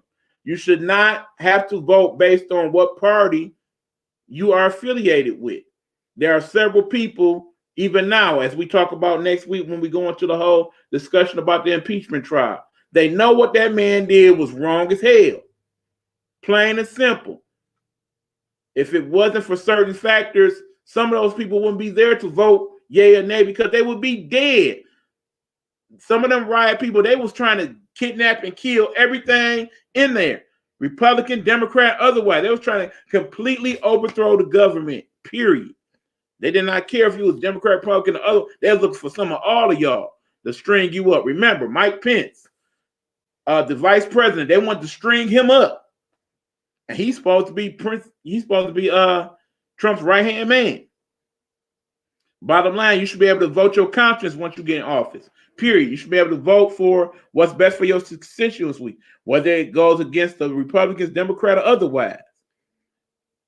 That's just my personal thinking on that. These political parties, they got to go. Amy is right. Exactly. Amy is also saying, I'm not trying to trash anything. I hear you, Amy. The thing that happens is the good intentions of liberal lawmakers end up being bastardized by Republicans later on because of the president already said. And keep in mind, like I said, some of the things that the Republicans want to implement, they are good things. I understand that they want less government, and in some cases, that is a good thing. But in the same token, like I said, I just wish we didn't have to choose sides like that. We should go for what's best for the majority of the people, period. Republican, Democrat, don't matter who should bring it up. It shouldn't matter who get the credit in the end. It shouldn't matter what what person brought it up, whether it was the House, Senate, any of that. It should be, okay, this is what's best for the country. Let's vote on it. If most of us agree, period. Majority rule. Flat out. Okay, Stan is saying America does not make laws to be fixed. They make laws to make money. E-Buck, but consider this. Black people in America have never been able to vote for better. We have always had to vote for the lesser of two evils, Republicans or Democrats. Fact. Sadly true.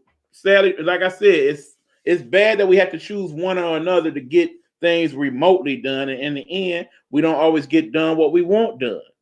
But that being said, we also have to remember, Stan, that we do represent a minority of the Americans.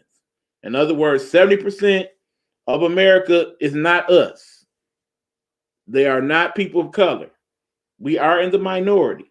Now, granted, we do make a very good part of what goes on here in America. America would not be America without us, true enough. But in the same token, these laws have to work for everybody involved, not just people of color, not just Latinos, or not just Indians or Asians or Arabic people. It should work for the majority of all. That includes people of non-color. Okay, we just need more than two pairs of for actual representation of the people. Yes, two parties. Yeah, I agree, Amy. Oh my God, you're my cosmic twin. I agree.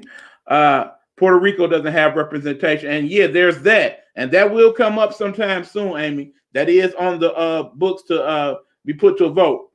Basically, Puerto Rico and DC wants to come up for statehood. In other words, they want to both be made states. And keep in mind, that becomes a big thing because now instead of 50 states, we have 52 states, and that would lead to a whole nother situation. And remember, Puerto Rico and DC, as far as their voting tendencies, they tend to vote Democrat. So the Republicans definitely are not going to want to give them statehood because that's two more states that will probably go Democrat and go against what they're trying to get done. So there's that fight to be had still. It's sad. The Republicans want Trump to get away with that mess. It's really sad, and it's and again, we definitely going to talk about that next week, Miss Pat. But yeah, we got to get into a couple other things. Time is leaving us. I'm so glad we had that part of the discussion, but going to take another quick break, and then we want to talk about two things. One, again, remember that little teaser I gave you earlier in the show? I wanted to talk about this guy right here. This guy. His name is Eli Sabbath. And why do we want to talk about Eli Sabbath? Because he has some things that he wants to implement, that he is implementing, that I think you guys will find really, really interesting. So we be ready to have another really good discussion after this quick commercial word. Hold on, let me get this last comment in. Actually, when you add up indigenous, Hispanic, Latino, Asian, Indian, and other, white people are not the majority in America. And ultimately, that will be the case. But like I said, as far as the counts, as they go now, primarily, most of America is white. But eventually, they're saying by 2030, I believe, they will be the minority. And that's part of some of the problem we're having. Amy saying, I'm ready to expel everyone from Congress that buys that Trump bullshit or the Q bullshit, as in the Q9. Yep, agreed. But okay, y'all, hold on. Y'all hold them thoughts. We're going to get back. Let me get this commercial break because I've been talking up a storm. I need some water right quick. You know what I'm saying? But I love it. Y'all keep them comments coming. Loving the discussion. We'll be right back after a word from your boys and them.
All right.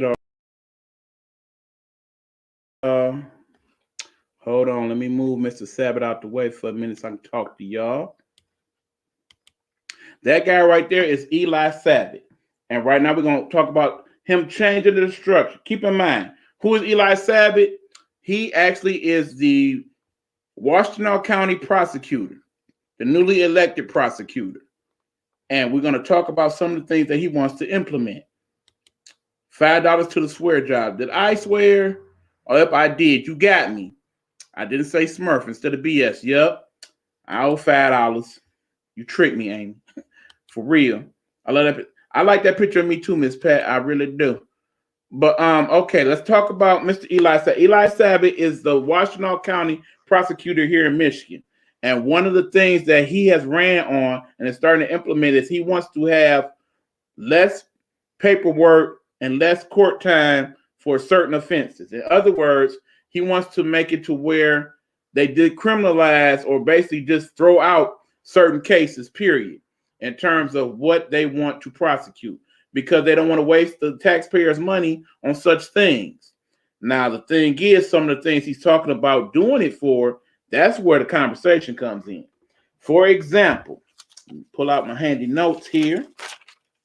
And he says that one thing, he wants to decriminalize minor offenses for drugs. In other words, if you got like a couple pills on you or a couple little bags of weed, they don't want to waste the prosecutor's time sending you up on charges for that, waste up jail space and all that.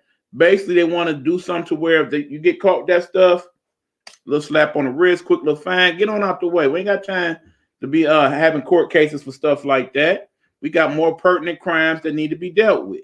So he wants to throw stuff like that out. He basically wants to have people get little citations for that thing and move on. Ain't got time for that. That's not so bad. Also, he has a thing to where when people get pulled over for like no license or basically improper insurance, things like that. Again, we don't want to waste the court's time with that. He wants to basically set up to where, okay, you either get a warning or you get a quick citation, go pay that at the court, go on about your business. We ain't got time to be taking up court's time, all this extra paperwork, all these things on the docket with little piddling stuff. Because there's more important crimes that we need to be dealing with. So yes, those are other things that he does not want to have prosecuted as they have been in the past. But see, here's the thing. His most controversial thing that we're going to talk about right now is what he definitely wants to decriminalize, and that's where the real concern is. He wants to talk about the prosecution of people who work for the money. What do you mean? You know, them people that walk the streets, the streetwalkers, the sluts, the hares, the prostitutes, those folks. What he wants to do is that, yeah, when they get pulled over for prostitution, and not just them, the people that's paying for them, the Johns, the money boys, the boys that want to take them to the room, the little short stay to get in what they can get in. They don't want to prosecute either one of them people. He looks at it like this. In the end, we are wasting the court's time prosecuting people. In the end, it's consensual sex. It is sex for money. And in the end, we are wasting the court's time with dealing with these cases when there's more pertinent things to deal with. We got people that's murdering folks and people that is raping people, sex traffickers. Those are the people he wants to lock up, okay? Those are the people that he wants to prosecute to the full extent of the law. These people that he's considering making minor offenses, many of which are misdemeanors, he does not want to waste the court's time with those types of prosecutions. So he's saying that when these people get pulled over for that, he wants to throw them out. Basically, write them up, citation, go on about your business. You want to do it with him, he wanted to pay you, shame on y'all. Go on about y'all business. We ain't got time for that mess. So yeah, that is what he wants to do in terms of the prosecution office in Washington County. And of course, some people, they are not having it. They are like, man, is you crazy? You basically just want people out here hooking in Washington County? You want them just to be walking the streets and making that money and doing whatever the hell they want to do? And just be out all hours of the night causing all type of disturbances or whatnot? Now, keep in mind, he came on a show here locally to discuss his views. And his thoughts is this. He does not just come up with this stuff out the blue. This is actually based on something that he researched over several countries and several states over the years. Those who are where they have legalized prostitution. There's basically 100 countries across the world that have some form of legalized prostitution. And in those countries, according to the studies, there is less overall crime based upon those things because they do not take the time to prosecute it, because either it's legal or it's basically seen as a very, very small misdemeanor and they don't bother with it. So his thought is, okay, in order to clear up some of the court's money and court time, let's not worry about those things. Let's concentrate on the more serious crimes and prosecute them. So what's some of you guys' thoughts with that? What do you think on that? I myself find that interesting because, granted, there are situations beyond just the realm of the actual transactions themselves. Oftentimes, the sex workers then, in turn, when they get the money, go off and commit other criminal acts, like they set people up to get robbed, or they have the whole, okay, I got the money now, let me go get my coke habit together, give me a little thing of crack and all that other stuff. So, oftentimes they use that money as a gateway to get some of their other things done. Then, of course, there's the violence against the sex workers, where basically people go into this agreement with said sex worker, take them out to wherever they go to, and then do bodily harm to them or rape them, things of that nature. And part of his argument is that, yeah, we definitely want them to be able to come to us and basically say, okay, I was raped by this person. Well, what were you doing? Well, I was, and usually people don't want to have that conversation because they feel like they were wrong in the process too. And if it's found out I got raped because I was trying to run some tricks, then yeah, they both get locked up. And in the end, nothing really happens because usually it's that person's word against another. If you don't have the actual transaction on tape or something like that, oftentimes the person that's doing the prostitution, they are the ones that get the worst part of that punishment, as opposed to the person that paid for the sex and end up doing the crime. So they want those sex workers to be able to come to them and let them know, yeah, this is what's going on. I was raped, or yeah, this person is a pimp and there's sex trafficking going on and things of that nature. So they want them to be able to come to these folks and let people know that that's what's going on. So there's that. The other thing, folks, is that also, and not prosecuting these things, they also want to have people understand that there are other things on the books that people do not prosecute, and they absolutely could. We all know that in the Bible, adultery is a sin, but do you also know in most jurisdictions, adultery is a crime punishable by law? In other words, you could basically report if somebody's cheating on their wife, and they are to be taken to jail. That is on a lot of people's books to this day, that is part of the law. And oftentimes those things are not prosecuted. They are not brought up in court. In other words, you can have people come in and be like, yeah, my husband cheated on me. That's a crime, arrest him. But oftentimes those things are not considered, they're not even brought to court. They're not even, brought up on paperwork, any of that. But again, it's a law in the book, so you can do that. So that's part of his argument. We don't prosecute those things. Yeah, this is slightly different, but again, if we're going to prosecute every little thing, we'll never have time to do anything. There'll always be court cases every day. The court will be full. At some point, we got to draw the line.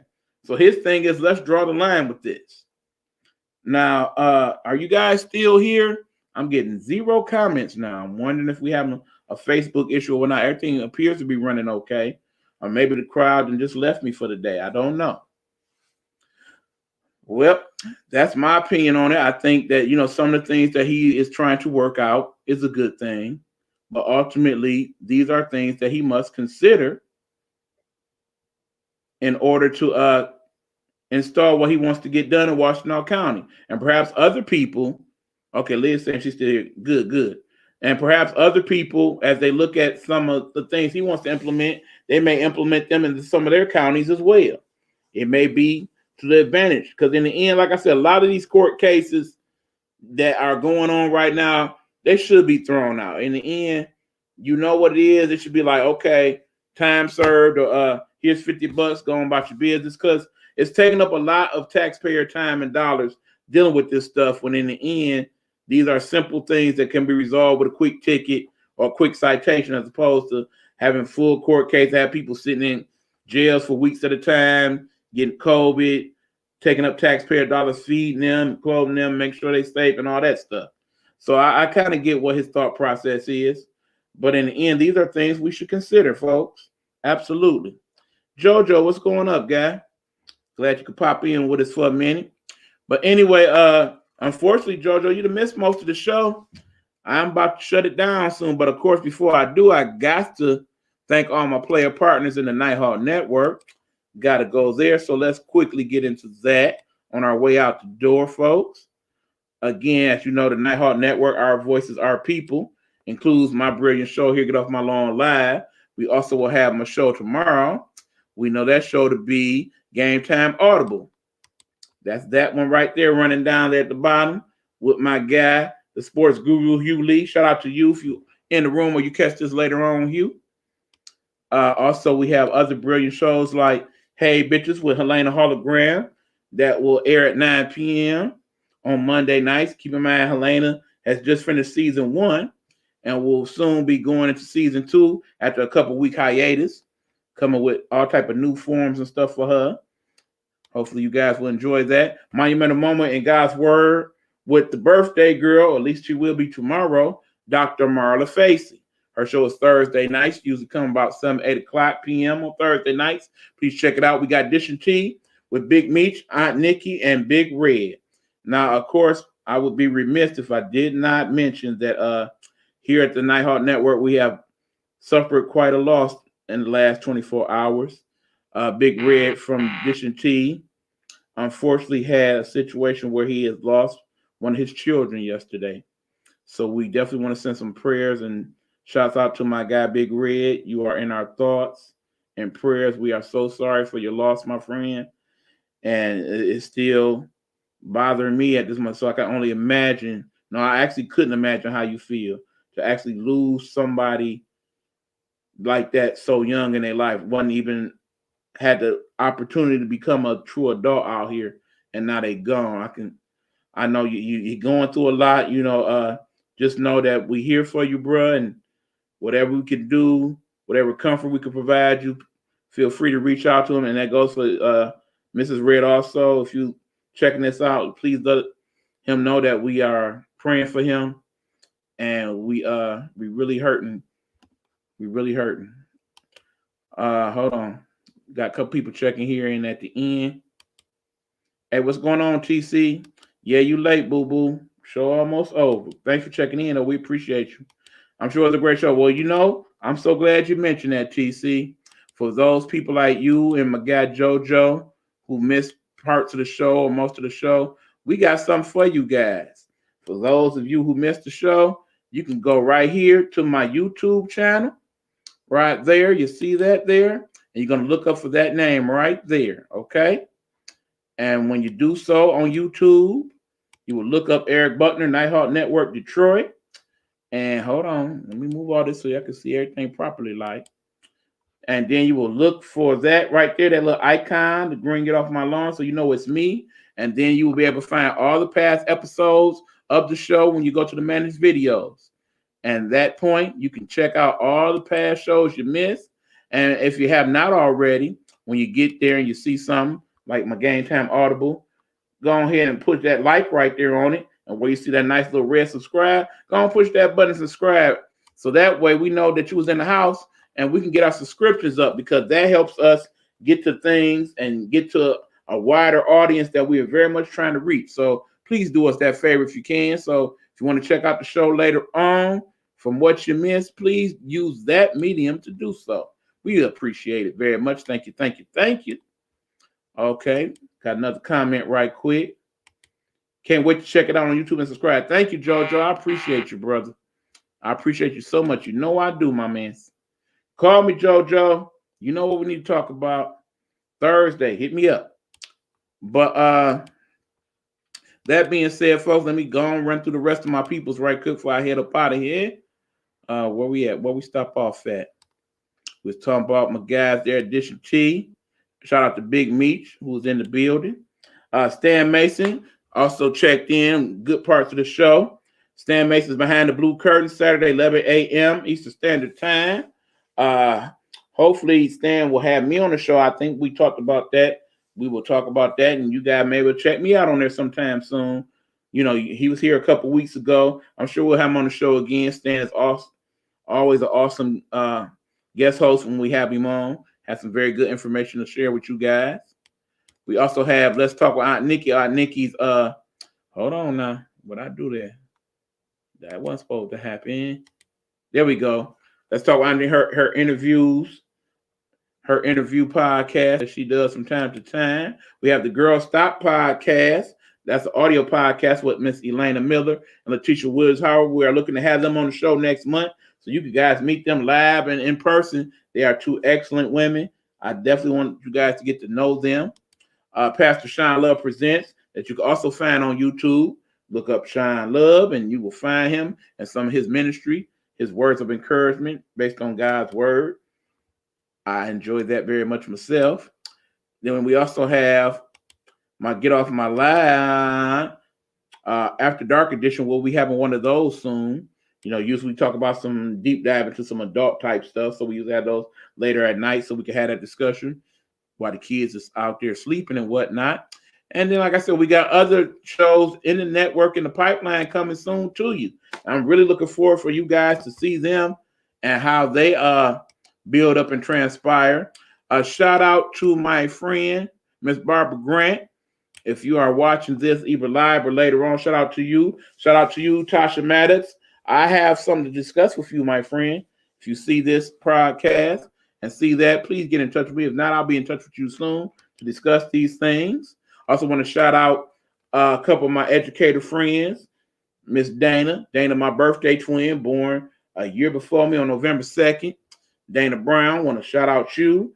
And Latrice Dawkins, want to shout out you as well. Want to get in touch with a couple of you ladies. Want to have one of you on the show next week so y'all can get them the teacher side of what's going on with this teacher thing.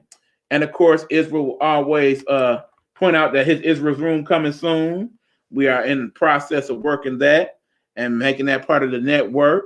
And don't forget about my boy JoJo. JoJo might have a little something for us too. We're going to talk about that. And of course, Pride Hunter, Swallow My Pride. That show is very much in the late stages of coming to you. So very soon, hopefully sometime this month for both of those shows, perhaps all three of those shows, we will get them as part of the network and bring them to you because they have their own unique flavor. And I definitely want you to get to know these people as well.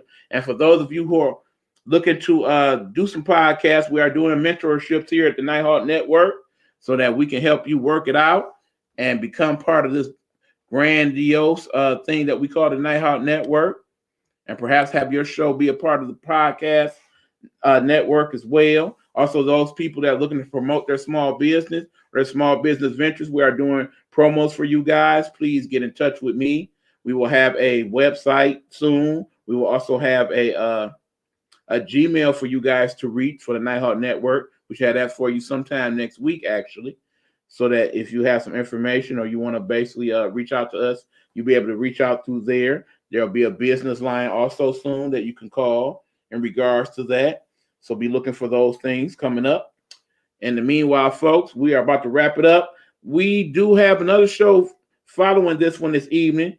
H2, who I'm sure has left the room now to get prepared.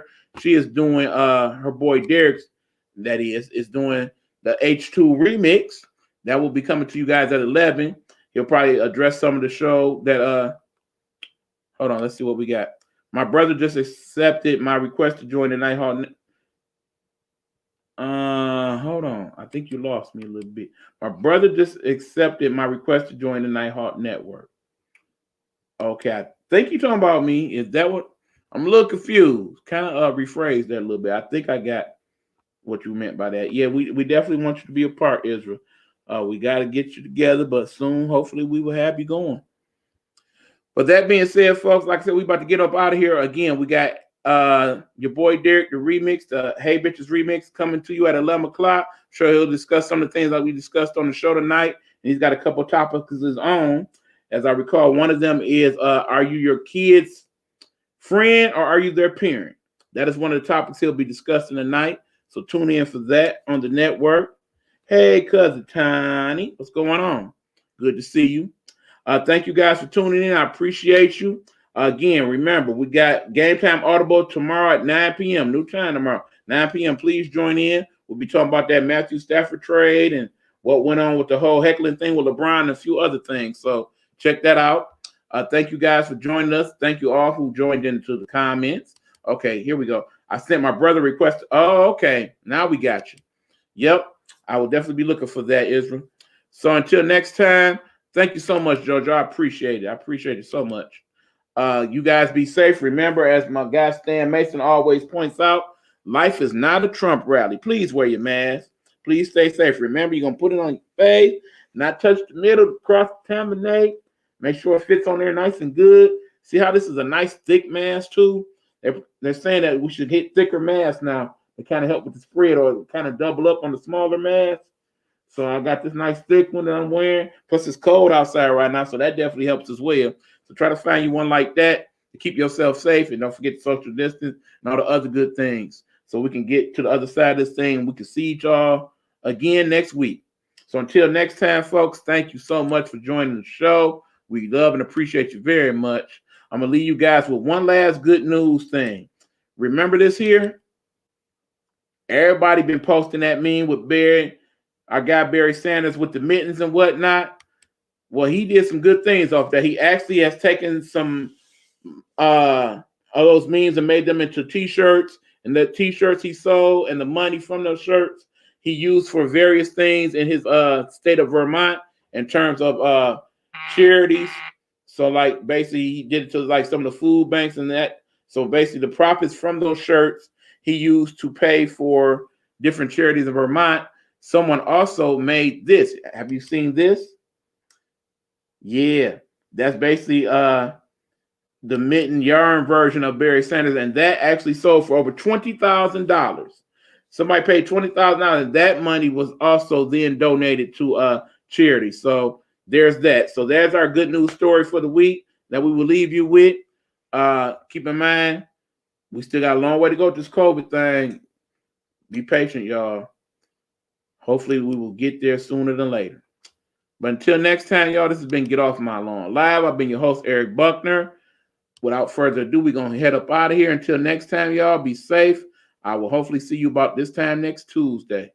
God bless. And yes, indeedy, once I find my good old outro, we got to get up out of here. Let me see now. Where we at? Wait for it. Where we at? Yeah, wait for it. Wait for it. Got it. Peace.